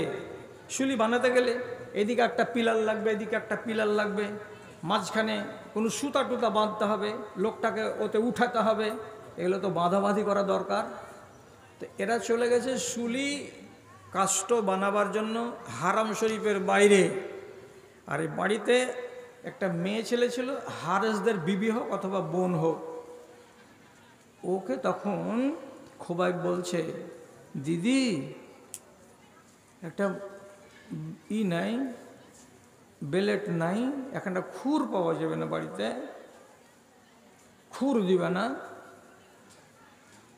তো বলছে কি এমন কথা গো, তুমি আজব মানুষ, মরবার টাইম হলো, আমার ভাইরা আসছে, এসে তোমাকে নিয়ে যাবে 11টার সময়, আর এখন তুমি খুর চাইছো, এর ব্যাপারটা কি? কিন্তু এই বেচারি গায়ের মুসলিমের বেটি তখনকার মতো হতে গেলেও এ বলছে যে খোবাবের মতন নেক মানুষ চোখে দেখিনি, আমার ভাইয়েরা ওকে দানা পানি খেতে দেয়নি। কিন্তু আমি যখনই আসতাম লোকটাকে ওর কামরাতে দেখতে, তো দেখতাম যে ওর চোখের সামনে আঙ্গুরের গুচ্ছা ঝুলছে, আর ওখান থেকে পেড়ে পেড়ে ওখানা খাচ্ছে। কে যে ঝুলিয়ে দিয়ে যাচ্ছে তো তা আমি বলতে পারবো না, কিন্তু আমি নিজের চোখে দেখেছি। এবার মেয়ে ছেলেকে বলল যে একখানা খুর পাবো না? বেটি ছেলেটা বাড়ির ভেতর থেকে একখানা খুর এনে দিল। কি করবা ভাই তুমি খুরখানা? তখন খোবাইব বলছেন, আমার মরার টাইম হয়ে গেছে, আমি মরবার কালে আল্লাহর রসুলের সুন্নাতের উপরে মরতে চাই, আল্লাহর বিধানকে বুকে আঁকড়ে ধরে আমি মরতে চাই, আমি সুন্নাতের বাইরে মরণ চাই না। তো কি হয়েছে? তো যেখানে যেখানে খুর ব্যবহার করতে হয় সেই জায়গার চুলগুলো বড় বড় হয়ে আছে। তো আমি যদি চুলগুলোকে বড় বড় রেখে দিয়ে মরি, তাহলে আমি রসুলের সুন্নাতের উল্টো করে আমি মারা গেলাম। তার জন্য তোমার কাছে খুরখানা চেয়ে নিলাম, যেখানে যেখানে আমাকে খুর ব্যবহার করতে হবে, অর্থাৎ যদি যৌনাঙ্গের চুলকে কেটে পরিষ্কার করতে হয় এটাও হলো সুন্নাত, যদি আমার মোজগুলোকে কেটে ছোট করতে হয় এটাও হলো সুন্নাত, যদি বগলের চুলগুলোকে কেটে ছোট করতে হয় এটাও হলো আমার সুন্নাত। এই জন্য আমি তোমার কাছে খুরখানা চেয়ে নিলাম। মরবার আগে ব্লেড বা খুর ব্যবহার করে মোচকে ছোট করে যৌনাঙ্গের চুলকে পরিষ্কার করে তিনি একজন সুন্নাতের প্রেমিক হয়ে বাইরে চলে গেলেন, তাদের সাথে শুলিতে ঝুলে গেলেন। শুলিতে ঝুলার কালে তিনি 2 রাকাত নমাজ পড়েছিলেন, আর নমাজ পড়ার পরে গলাতে ফাঁস লাগা অবস্থাতে তিনি একটা দোয়া পড়েছিলেন। কথাটার দিকে খেয়াল করবেন, ইমান কালাগুলোকে আপনি টালি করবেন আর মিলাবেন। তিনি দোয়া কি বলছেন? আল্লাহুম্মা হাসিহিম আদাদা ওয়াক্তুলহুম বাদাদা ওয়ালা তাবকি আদান ফিল আরজি আবাদা। আয় আল্লাহ, যতটি লোক আমাকে শুলি দেওয়ার জন্য এসেছে, আয় আল্লাহ তুমি এদেরকে গুনে গুনে রাখো, এবং এই আল্লাহ তুমি এদেরকে হিসাব চুকিয়ে নিও, এবং যেমন করে এদেরকে সাবাড় করতে হয় তেমন করে তুমি সাবাড় করে দিও। একজন নেককার পরেশগার দিনদার আল্লাহওয়ালা সুন্নাতের প্রেমিক যখন মরে যাচ্ছে শুলিতে চড়ে, আর তোর মুখ দিয়ে যখনই এই দোয়াগুলো বেরিয়েছে, ওইখানে হাজির ছিলেন কে? তো রসুল্লাহর শ্বশুর আবু সুফিয়ান এবং তার ছেলে হযরতে মুয়াবিয়া। তখন ওরা ইমান আনেনি, তারা মুসলমান হয়নি। আবু সুফিয়ান দুশমনকে মারার জন্য আনন্দ নিবে বলে এ দৃশ্য দেখার জন্য হাজির হয়েছে। কিন্তু একটা মুসলমান মানুষের মুখ থেকে যে দুয়ারটা বেরিয়ে যাচ্ছে, আবু সুফিয়ান তখন কাফের হতে গেলেও তার হৃদয়ের ভেতরে এতটুকু ইমান পাক্কা হয়ে আছে যে মুসলমানেরা এবং মুসলমানদের নেতা নাবি যদি কোনো দোয়া বলে দেয় তো দোয়াটা লাগতে দেরি হয় না। তখন সে কী করলো? ফাল্লাব্বাদা ইবনাহু বিল আরজে, সঙ্গে সঙ্গে হযরতে মুয়াবিয়ার মতো 14 বছরের ছেলেটাকে ঘাড়খানাকে ধরে সঙ্গে সঙ্গে জমিনে শুতিয়ে দিয়েছে। দেওয়ার পরে বলছে, বেটা জমিনে শুয়ে যা, বেটা জমিনে শুয়ে যা। শুয়ে যদি যায় কোনো মানুষ, তখন দোয়াটা তাকে লাগবে না, উপর দিকে দিয়ে উড়ে উড়ে চলে যাবে, আর তুইও বেঁচে যাবি, তো এর দোয়া তোকে লাগবে না। বেদিনের ইমান কত তাজা যে দোয়া তোকে না লাগে, জমিনে পড়ে যা। জমিনে পড়ে গেছে। যে আবু সুফিয়ানের আকীদা অনুযায়ী তুমি এই লোকটার দোয়া থেকে নিজেকে বাঁচিয়ে নিতে পারলে, আল্লাহ জি, এরা বেদিন। আর এই বেদিনগুলোকে যে এরা যে শুলি দিতে নিয়ে গেছে হযরতে খুবাইবকে, তো মক্কার হারাম শরীফের এলাকার বাইরে নিয়ে গেছে শুলি দিতে। আপনারা কেউ বলেন না ওর বাড়ির পাশে যদি শুলি দিত তো অসুবিধাটা কি ছিল? কি অসুবিধা ছিল? ওর গলিতে যদি শুলি দিয়ে দিত তো কি অসুবিধা ছিল? ওরা বেদিন হতে গেল, বুনিয়াদি কিছু তাদের ইমান ছিল কি? কাবার ভিতরে যেগুলো হারাম শরীফের এলাকা, এখানে কোনো পাখি মারা যাবে না, শিকার ধরা যাবে না, কোনো গাছ কাটা যাবে না, কোনো মানুষকে মারা যাবে না, অথচ তারা মুসলমান নয়। এই জন্য লোকটাকে যে মারবে শুলিতে, তা হারাম শরীফের সম্মান করে হারামের বাইরে নিয়ে গিয়ে তাকে শুলি দিতে নিয়ে গেল। আহারে, তাদের মতো লোকগুলোর কাছ থেকে কি আমাদেরকে শিক্ষা নিতে হবে যে ওদের ইমান কেমন আর আমাদের ইমানগুলো কেমন? ধর্ম ভেঙে মর্ম পীড়াই, ধর্ম ভেঙে মর্ম পীড়াই, ভুগবে তুমি মনে রেখো, আসছে মরণ করতে সবার পিছন ফিরে ওই দেখো, শখের বাজার সামটি এনে দিন ফুরায় রাত এলো, এদেশে ছেড়ে সে দেশে যেতে কি নিয়েছো তাই বলো, কি নিয়েছো তাই বলো। সুন্নাতকে যদি হেফাজত করেন, আপনার ভালোবাসা দুনিয়াতে বেড়ে যাবে, বেড়ে যাবে। আর আপনার সুন্নাতকে দেখে এটাকে যদি অন্য লোক ধারণ করে, তা আপনি একটা নেকের জারিয়া করে নিতে পারবেন। সুন্নাতকে যারা ভালোবাসে, আমি লম্বা করব না, আপনাকে তাড়াতাড়ি ছেড়ে দেবো, আপনারা উঠিয়েন না। আর আল্লাহর কসম লাগে, একটা কথা শুনেন, মক্কার 7 বছরের জীবন কাটিয়ে দেওয়ার পর নিজের স্ত্রী খাদিজাকে রসুল হারিয়ে দিলেন, এবং আবু তালেবের মতো চাচাকে হারিয়ে দিয়ে একেবারে তিনি নিঃসঙ্গ হয়ে গেলেন। ইমানদারের সংখ্যা বাড়ে না। মনের দুঃখে ফয়সালা করলেন তায়েফ যাব, আর যে ওখানকার লোককে যদি ইমানদার বানাতে পারি। গেলেন তায়েফে। একটা বড় গোত্রের 3 জন লোককে বৈঠকে বসিয়ে তিনি প্রথম কথা বলতে লাগলেন। একজনের নাম হলো আব্দে ইয়ালিল, একজনের নাম লেখা আছে হাবিব, আর একজনের নাম লেখা আছে মাসউদ। এরা সাকিফ গোত্রের লোক। বললেন নিজের কথা যে আমি নবী, তোমরা আমাকে মানো, তাহলে তোমাদের কল্যাণ হবে।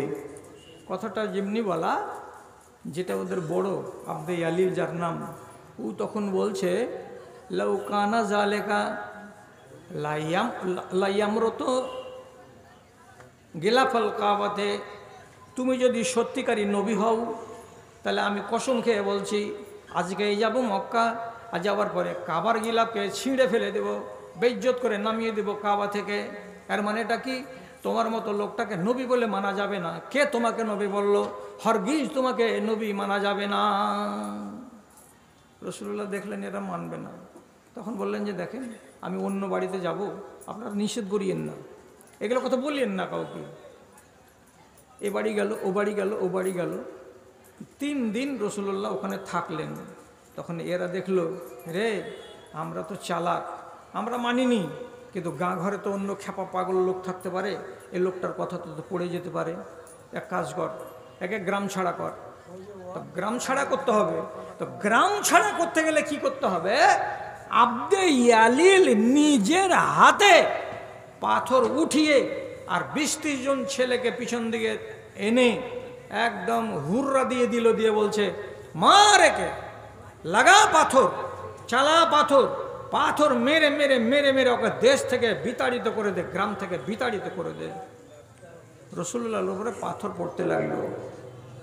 কতটি পাথর পড়লো বলতে পারবো না, কিন্তু এইটুকু পাওয়া যাচ্ছে হাদিসের ভিতরে, জারাবু হজারবান হাত্তা আদমাহ, এত করে মেরেছিল তারা। রাসূলুল্লাহর গায়ে যেখান সেখান ফুটে গিয়ে রক্ত বেরিয়ে গেছিল। একজন ঐতিহাসিক বলছেন তারা পাথর মারতে মারতে মারতে মারতে তাড়তে তাড়তে তাড়তে তাড়তে রাসূলুল্লাহকে 5 কিলোমিটার পর্যন্ত ধাওয়া করেছে। মার মার মার মার মার করে 5 কিলোমিটার তায়েফের বাইরে নিয়ে এসেছে, তারপরে বাড়ি ফিরে গেছে। রাসূলুল্লাহ সাল্লাল্লাহু আলাইহি সাল্লাম বিধ্বস্ত এবং মার খেয়েছেন, যন্ত্রণা আছে শরীরে, সাথে আছে গোলাম। উনি একটা বাগানে গিয়ে বসলেন। বাগানটা কার? মক্কার মালিকের, নাম ওতবা আর শাইবা।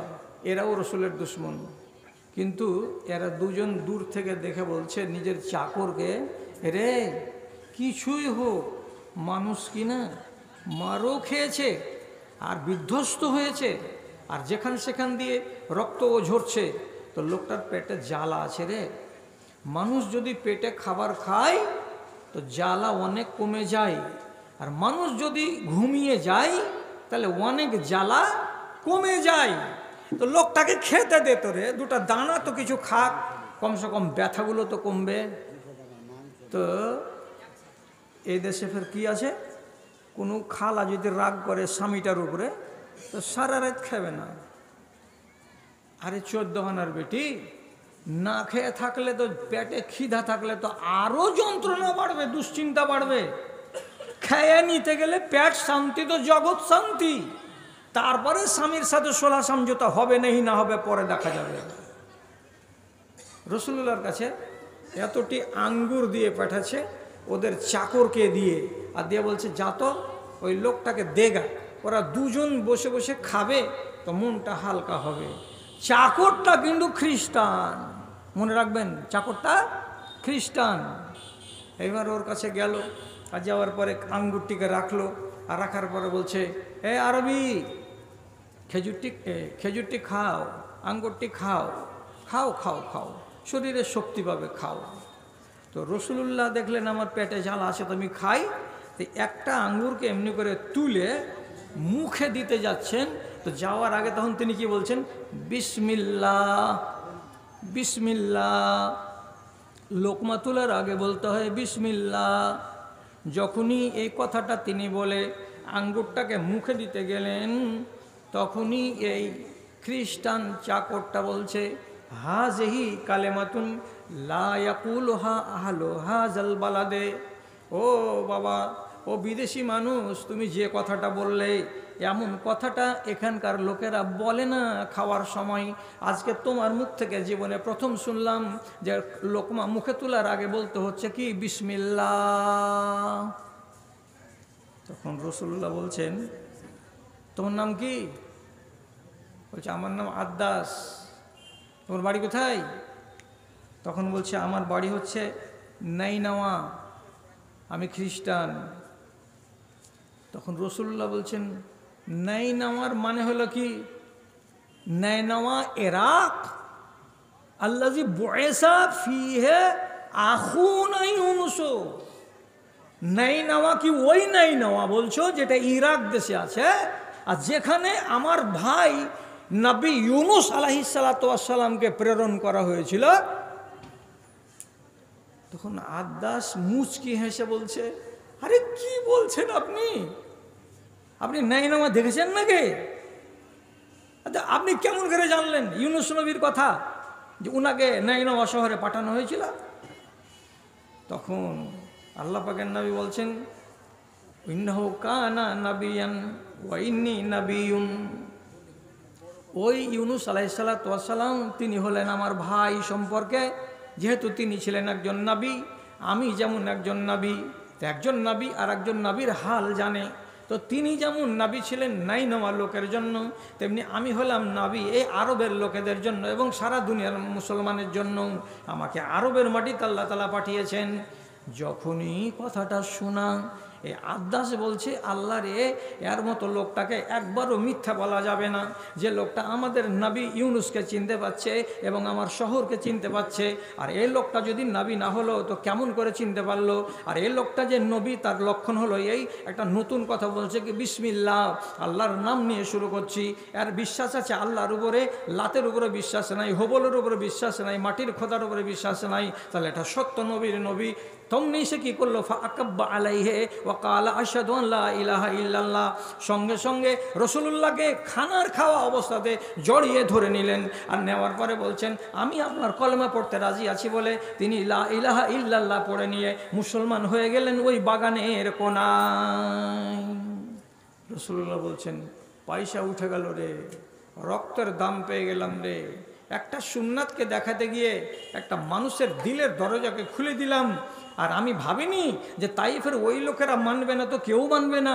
আজ যদি আদ্দাস আমাকে মেনে নেয়, তাহলে কালকে যে আর 10 জন লোক মানবে না। কে বলেছে? রাসূলুল্লাহ।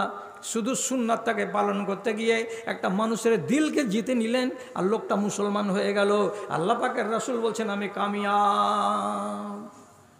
সুন্নাতকে ভালোবাসো হে। আর যদি বলো যে না, তোমার ওয়াজ তো 12টা বাজতে চললো, সুন্নাতের ভালোবাসা বাদ দাও, তা আমি আপনাদেরকে বলছি সুন্নাতের ভালোবাসা 1 মিনিটের জন্য বাদ দিয়ে দিলাম। দিয়ে আপনাকে কি কথাটা বলতে যাব। তো আব্দুল্লাহ বিন মুগাফফাল সাহাবী রাদিয়াল্লাহু তাআলা আনহু, উনি একদিন মসজিদে নববীতে ঢুকছেন।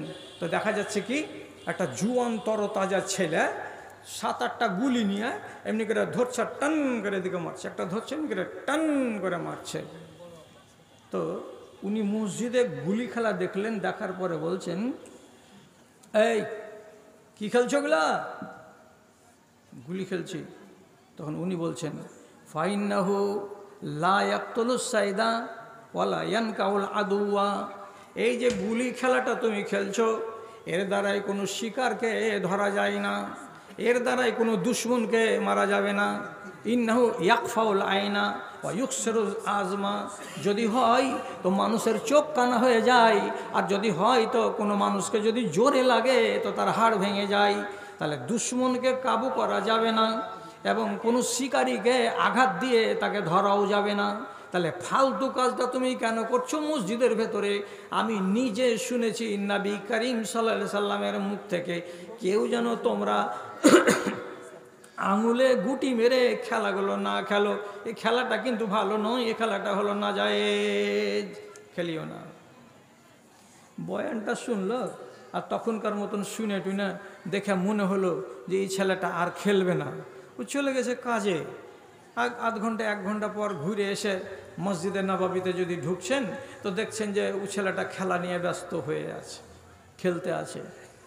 এইবার একটা মানুষকে সৎপথের দিশা দেওয়া হলো, সে দিশাটাকে নিল না, কথাটাকে মানল না, নিজের বদ অভ্যাসের উপরে কায়েম থেকে গেল।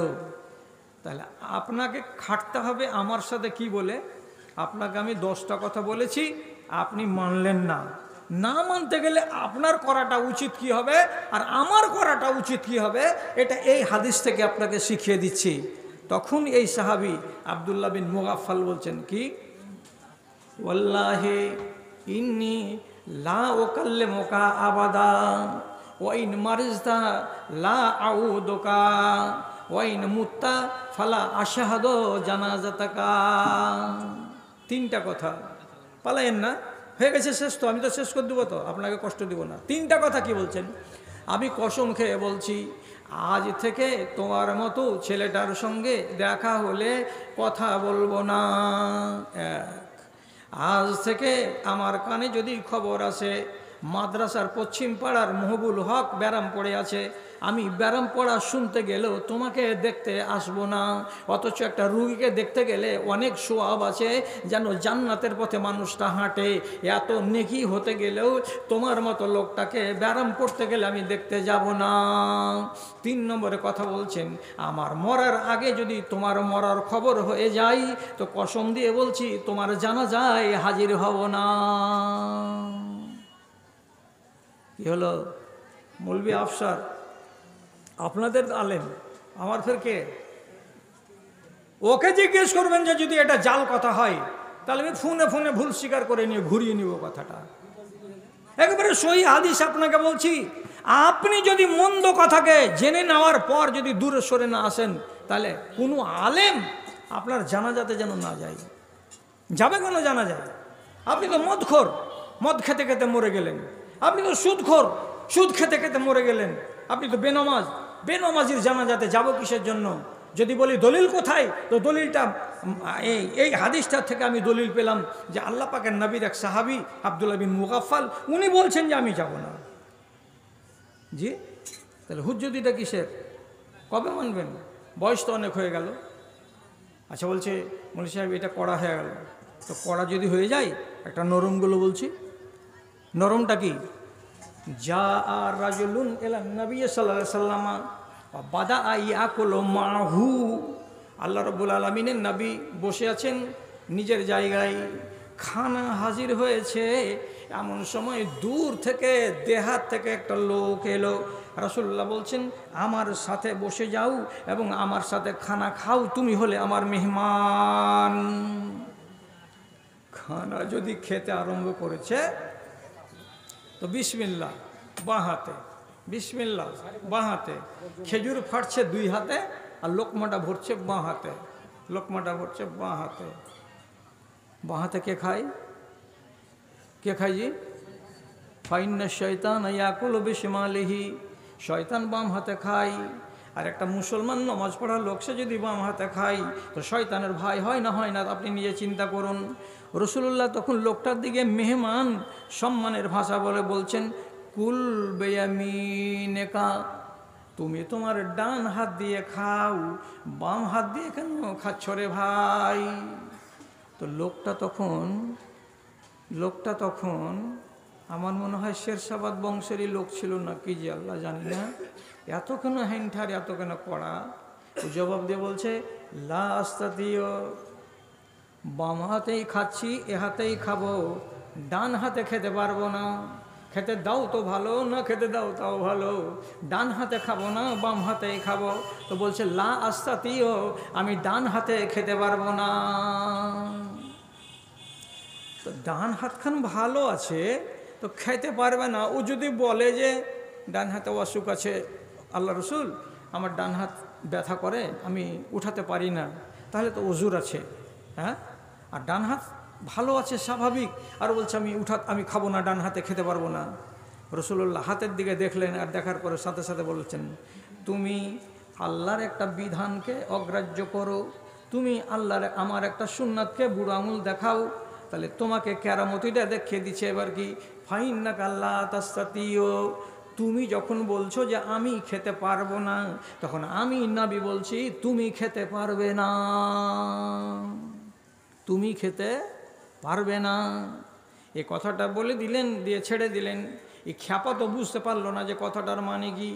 বাড়ি যাওয়ার পরে কোনো এক সময় খানা খেতে যদি বসেছে, ডান হাতের লোকমা ধরে যদি মুখের দিকে আনছে, তো হাতখানা 8 ইঞ্চি দূরে থেকে যাচ্ছে, মুখ পর্যন্ত যায় না। ফাইন্নাহু লা ইয়াবলুগু ইলা ফাহু, ডাহিন হাতখানাকে আর মুখ পর্যন্ত আনতে পারছে না। যতদিন বেঁচে থাকলো ডান হাতখানাকে নিজের মুখ পর্যন্ত নিয়ে যেতে পারলো না। আর মানেটা কি? আল্লাহ পাকের নবীর একটা কানুনকে, একটা সুন্নাতকে বুড়ো আঙুল দেখিয়েছিল, হুজ্জতি করেছিল। এই জন্য রসুল্লাহ তাকে দোয়া দিয়েছিলেন, কি বলে? বদদোয়া, যে তোমার হাতখানা মুখ পর্যন্ত যাবে না।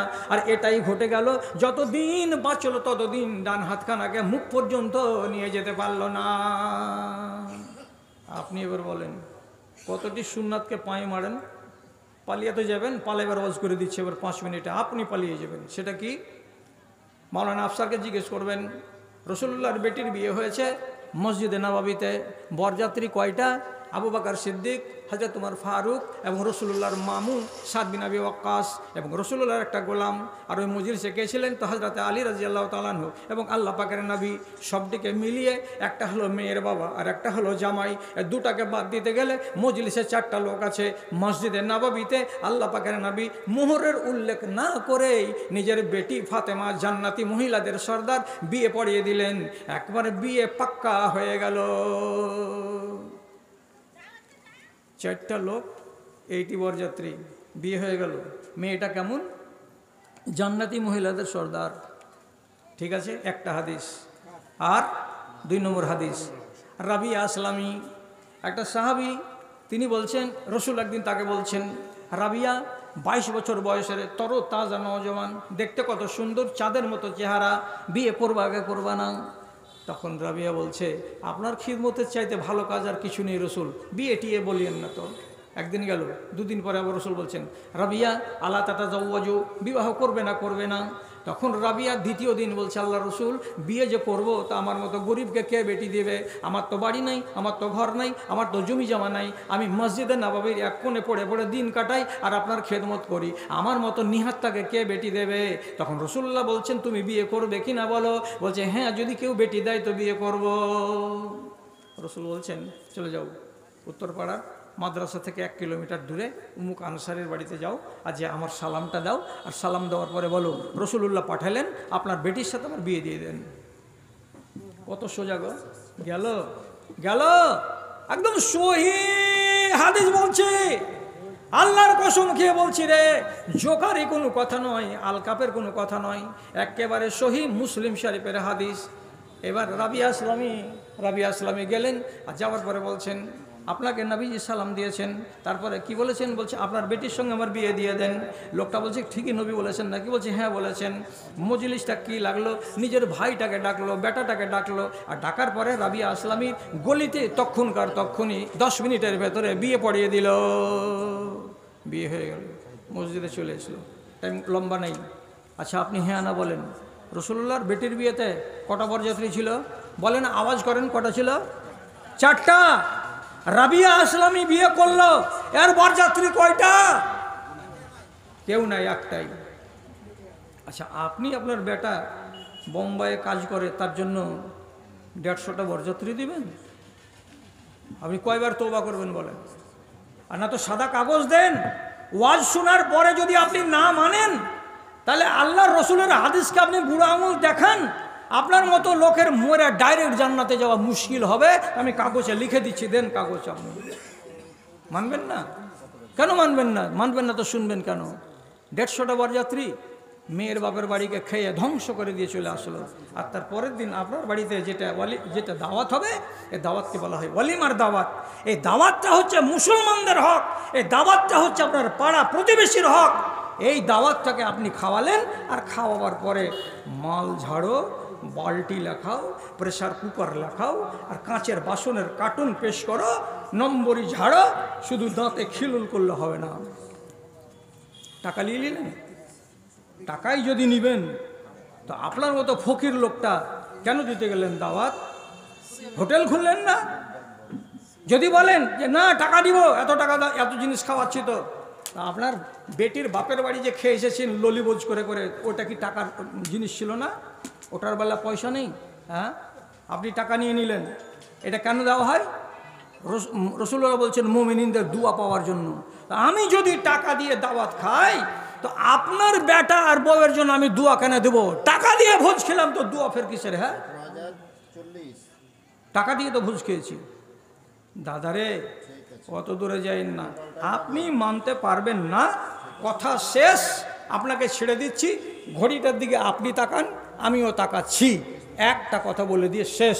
কি কথাটা? আবু হুরায়রা বলছেন, লোকেদের কি ভয় লাগে না? ইমাম রুকু থেকে মাথা উঠায়নি আর আগে উঠিয়ে নিল। লোকেদের কি ভয় লাগে না? ইমাম সাজদা থেকে মাথা উঠায়নি আর নিজের মাথা উঠিয়ে নিল।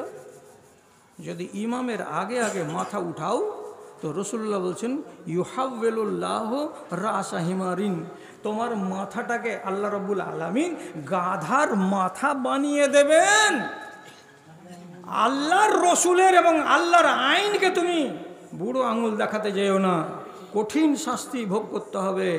ইমামের আগে যেন মাথা না উঠে, এটা একটা বিধান। আচ্ছা, এটা কি হবে? আপনি বলবেন মনে মনে, এটা কি হবে? মুল্লা আলী কারি রাহিমাহুল্লাহ, একজন মুহাদ্দিস, উনি উনার একটা দামি কিতাব, তার ভিতরে লিখে রেখেছেন যে বাগদাদের মাটিতে এক বিশাল বড় মুহাদ্দিস ছিলেন। উনি দাস দিতেন আর উনার ক্লাসে 20টা 30টা করে ছাত্র লেখাপড়া করত। তো সেই ছাত্ররা লেখাপড়া যদি করছে, তো 2 খুঁটিতে সামনে চাদর টাঙিয়ে দিচ্ছেন আর চাদরের এই পারে বসে বসে হাদিস পড়াচ্ছেন, চেহারাটা দেখতে দিচ্ছেন না ছাত্রদেরকে। 2 দিন 4 দিন 5 দিন 6 দিন পর একদিন এক ছাত্র বলছে, ওস্তাদজি আপনার চেহারাটা যে দেখতে পেলাম না, তো মাঠে ময়দানে যদি আপনার সাথে আমাদের মুলাকাত হয়, তো কি করে চিনব যে এটা আপনি আমাদের ওস্তাদ? আপনি চেহারাটা দেখান না একদিন। তো উনি পর্দার আড়াল থেকে বলছেন, বাবারা ধনীরা, পড়ছো পড়ো, আমার চেহারাটা দেখার চেষ্টা করিও না, চেহারাটা দেখার তামান্না করিও না। কেন করিও না? একটা হাদিস আমি নিজে পড়াইতাম, কয়েকবার করে পড়িয়েছি, কিন্তু আমার নিজের বিশ্বাস হয়নি যে যদি ইমামের আগে আগে মাথা উঠাও, আল্লাহ রাব্বুল আলামিনের নবীর ফরমানের উল্টা করা হবে, তাতে কি আযাব আসবে। তোমার চেহারাটাকে আল্লাহ তাআলা গাধার মতো করে দিতে পারেন। তো আমি এটাকে অমান্য করেছিলাম, যার কারণে আল্লাহ তাআলা আমাকে আযাবে গ্রেফতার করেছেন। আমার চেহারাটা গাধার মতো হয়ে আছে, এই চেহারাখানা মানুষের মতো হয়ে নাই, তার জন্য তোমাদের সামনে আমি খুলি না। জিদ করলো যখন, তখন একদিন মাওলানা এবার চাদরটাকে যেমনি সরিয়ে দেওয়া, যতটি তালেব ইলম ক্লাসে বসেছিল সবাই নিজের মাথাটাকে নিচু করে নিয়ে চোখটাকে বন্ধ করে নিয়ে বলছে, ওরে আল্লাহ, তোমার নবীর কথাকে অমান্য করতে গেলে এত বড় আযাব নাজিল হয়, এটা স্বচক্ষে দেখে নিলাম। হাদিসে লেখা আছে আল্লাহ তাআলা তার চেহারাটাকে গাধার চেহারা বানিয়ে দিবেন। তো আমাদের উস্তাদের চেহারাটা যখনই দেখছি তখন মানুষের চেহারা মনে হয় না, একেবারে 100% যদি না হয় তো 80% চেহারাটা দেখে গাধার মতো মনে হচ্ছে। আল্লাহ আল্লাহজি, মানুষকে জ্ঞান দেওয়ার, মানুষকে শিখাবার আর মানুষের শিখার, এজন্য হাদিস দরিয়া পড়ে আছে, হাজার হাজার হাজার হাদিস পড়ে আছে। আপনি যদি স্থিরভাবে কাউরি কাছ থেকে শুনেন, আর কোনো আলেম যদি আপনাকে শুনাই, 1 ঘন্টা শুনতে গেলে আপনার ইলম বাড়বে, আপনার জ্ঞান বাড়বে, এবং পুরাতন যদি ঈমান থাকে দুর্বল, তো সেগুলো একটু ঝকঝকে হবে, আর আপনার মনটা, আপনার নিয়তটা আর আপনার ঈমানটা আখেরাতমুখী হয়ে যাবে, এটা নিশ্চিত কথা। তার জন্য এদিক আর ওদিক, ডান আর বাম আপনাকে কথা না বলে, গোড়াতে বলেছিলাম একটাই আয়াত, সে আয়াতটা সূরা হাশরের, নবীজি যা দিয়েছেন তা ধরে নাও, নবীজি যা ছাড়তে বলেছেন তাকে ছেড়ে দাও। যদি ধরাকে না ধরো আর যদি ছাড়াকে না ছাড়ো, তাহলে তোমাদের দুর্গতি নানান দিক থেকে আসতে পারে এবং তোমার আখেরাত বরবাদ হতে পারে, তোমার দুনিয়াও বরবাদ হতে পারে। দাদারা, কতটি কথা শুনলেন? এবার শোনো শোনো, যারা দাঁড়িয়ে গেলে তাদেরকে বলছি, আরিফ আরিফ কই? মসজিদে নিন পড়ছে, আচ্ছা পড়ো। আচ্ছা, আপনাদের সামনে একটা কথা বলছি, এই কথাটা আজকের মতো শেষ কথা, যে আপনি এখান থেকে যে চলে যাবেন, তো সভাপতি বলবেন আপনাদেরকে চলে যেতে। আমি আপনাদেরকে সামনে ডাকছি দুটা কাজের জন্য। এক নম্বর কাজ সেটা হলো এই, আমি আপনার হাত থেকে, আমি ছোট ফকির, আমি বেশি নিব না, আপনি খুশি মনে আমার হাতে দিবেন। 10টা টাকা যদি দেন তাও আমি খুশি, আর 20টা টাকা দেন যদি ব্যাগটা নেড়ে তাও আমি খুশি, আর 100 টাকা দেন তাও আমি খুশি, কিন্তু আপনার হাত থেকে আমি নিব। 2 নম্বর কথা, যদি মানুষ অসুখ হয় তাহলে ওষুধও খেতে হয় আর দুয়াও পড়তে হয়। এটা ঠিক না বে ঠিক বলেন তো? হ্যাঁ না? অসুখ হতে গেলে কি করতে হয়? দুয়া পড়তে হয় আর ওষুধও খেতে হয়। আইয়ুব নবী 17 বছর অসুখ থেকে উনি দুয়া পড়ে কি করেছেন? নাজাত পেয়ে গেছেন। তো আপনাদেরকে বলছি,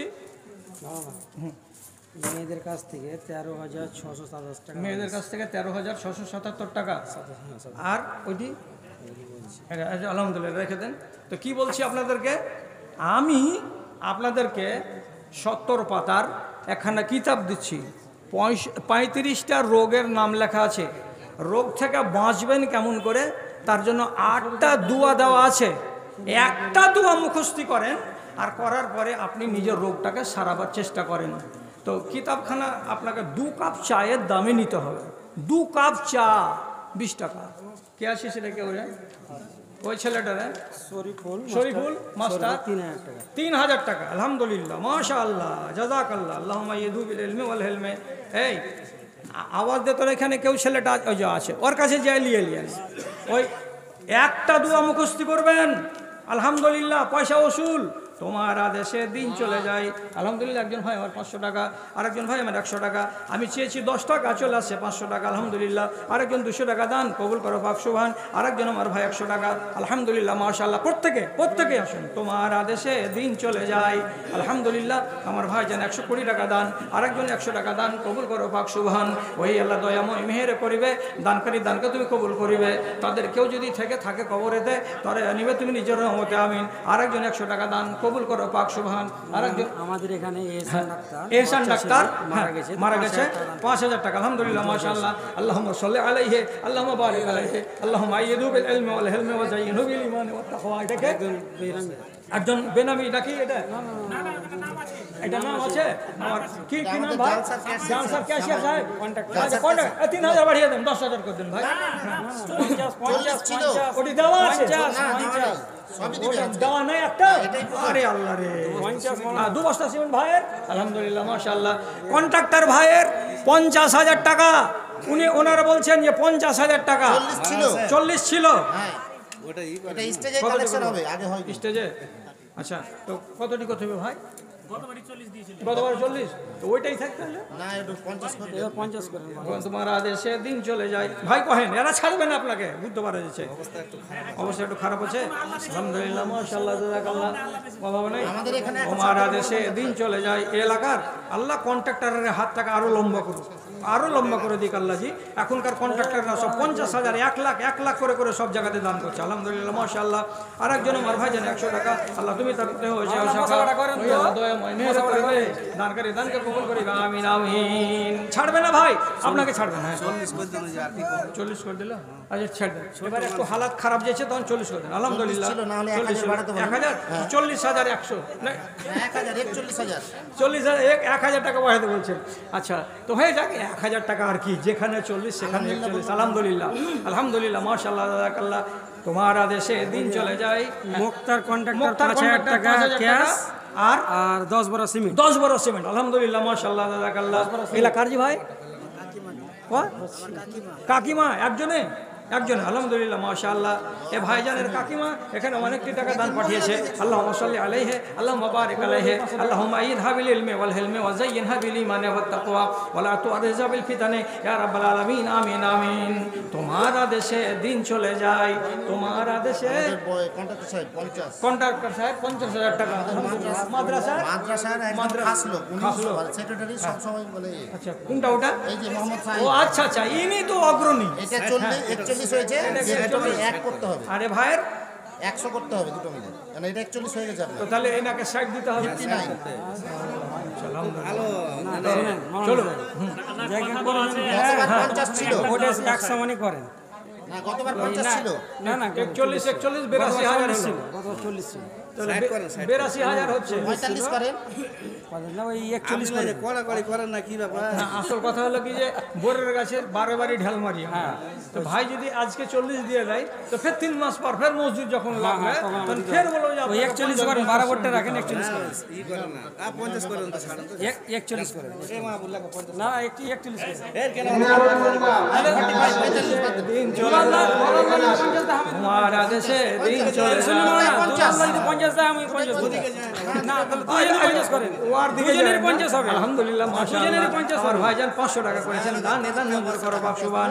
আরেকজন আমার ভাই এখানে আসিয়া 500 টাকা দান দিল তোমার লাগিয়া। আরেকজন আমার ভাই এখানে দিয়েছিল 150 টাকা তোমার ভাই পাঠাই দিল। আলহামদুলিল্লাহ যদি করেন মাশাআল্লাহ। জোড়া করে দেখেন, জোড়া 100 করতে। জোড়া 100 করে দেন, জোড়া 100 করে দেন। ও ভাই তো আগে পার পেয়ে গেছে। হ্যাঁ ঠিক আছে, না করতে হবে। আল্লাহ গো রব্বুল আলামিন, তুমি অন্তরের মালিক। আয় আল্লাহ, তুমি ভাইদের অন্তরকে গরম করে দাও। অতই জমান তাশা 45 মানুষ হয়, 45 চার বেশি করতে হবে। 45 করেন এটা। ওরা যখন রোজ মে গেছে 45 আলহামদুলিল্লাহ মাশাআল্লাহ, আলহামদুলিল্লাহ মাশাআল্লাহ জাযাকাল্লাহ। আমার ভাইজান 45,000 টাকা মাদ্রাসাকে দান, এদান মঞ্জুর করো পাক সুবহান। আল্লাহুম্মা আইয়িদহু বিল ইলমি ওয়াল হিলমি ওয়া যায়্যিনহু বিল ঈমানি ওয়াত তাকওয়া ওয়া লা তুররিজু বিল ফিতানি ইয়া রাব্বাল আলামিন। আমিন বিরহমাতিকা ইয়া আরহামার রাহিমিন। কিসের নেশায় ছুটে চলে বায়ু, কেন বা বৃষ্টি ঝরে? কিসের নেশায় ছুটে চলে বায়ু, কেন বা বৃষ্টি ঝরে? কার আদেশে মাঠে গাছে গাছে ফুল ঝরে ফল ধরে, ফুল ঝরে ফল ধরে। গোলাম ইয়াজদানি মাস্টার সাহেব কই? হ্যাঁ মাশাআল্লাহ, আমার ভাই গোলাম ইয়াজদানি সাহেব উনি এবার আসছেন। গোলাম ইয়াজদানি সাহেব উনি আসছেন। তোমার আদেশে কিসের নেশায় ছুটে চলে বায়ু। আলহামদুলিল্লাহ, এক নওজোয়ান ভাই এখানে 500 টাকা দান, ইয়াজদানি মাস্টার আসুন। আরেকজন আমার ভাইজান এখানে এসে 500 টাকা। আল্লাহ তুমি তাদের প্রতি হয়ে যাও সখা। ওহি আল্লাহ দয়া আমি মেহের করিবে, দানকারী দানকে তুমি কবুল করিবে। তাদের কেউ থেকে যদি থাকে কবরেতে তোরা নিবে তুমি নিজের রহমতে। রব্বানা তাকাব্বাল মিন্না ইন্নাকা আনতাস সামিউল আলিম। আমিন আমিন বিরহমাতিকা ইয়া আরহামার রাহিমিন। এ কথা শোধালে হৃদয়। আমাদের এজদানি মাস্টার 10,000 দিয়েছে, আর 5,000 দিলে তো 15,000 করছে। 15,000। উনি হেড মাস্টার, হাই স্কুলের মাস্টার না? হাই স্কুলের মাস্টার। হাই স্কুলের মাস্টার। তাহলে আর 5,000 দিতে পারেন উনি, আর 5,000 দিতে পারেন। হাই স্কুলের যখন মাস্টার এখানে তো মোসাফা করে, মোসাফা করতে পারে। হাই স্কুলের মোসাফা যাই যাই। একটু থামরে বাবা রে। হাই স্কুলের মাস্টার মশাইরা আলহামদুলিল্লাহ ভারতবর্ষের মাটিতে পশ্চিম বাংলা প্রদেশে সব থেকে যারা সুখী মানুষ তারা হলো সরকারি চাকরিজীবীরা। কত হলো, কত হলো? এদের মতো সুখী মানুষ খুব কম আছে। হ্যাঁ,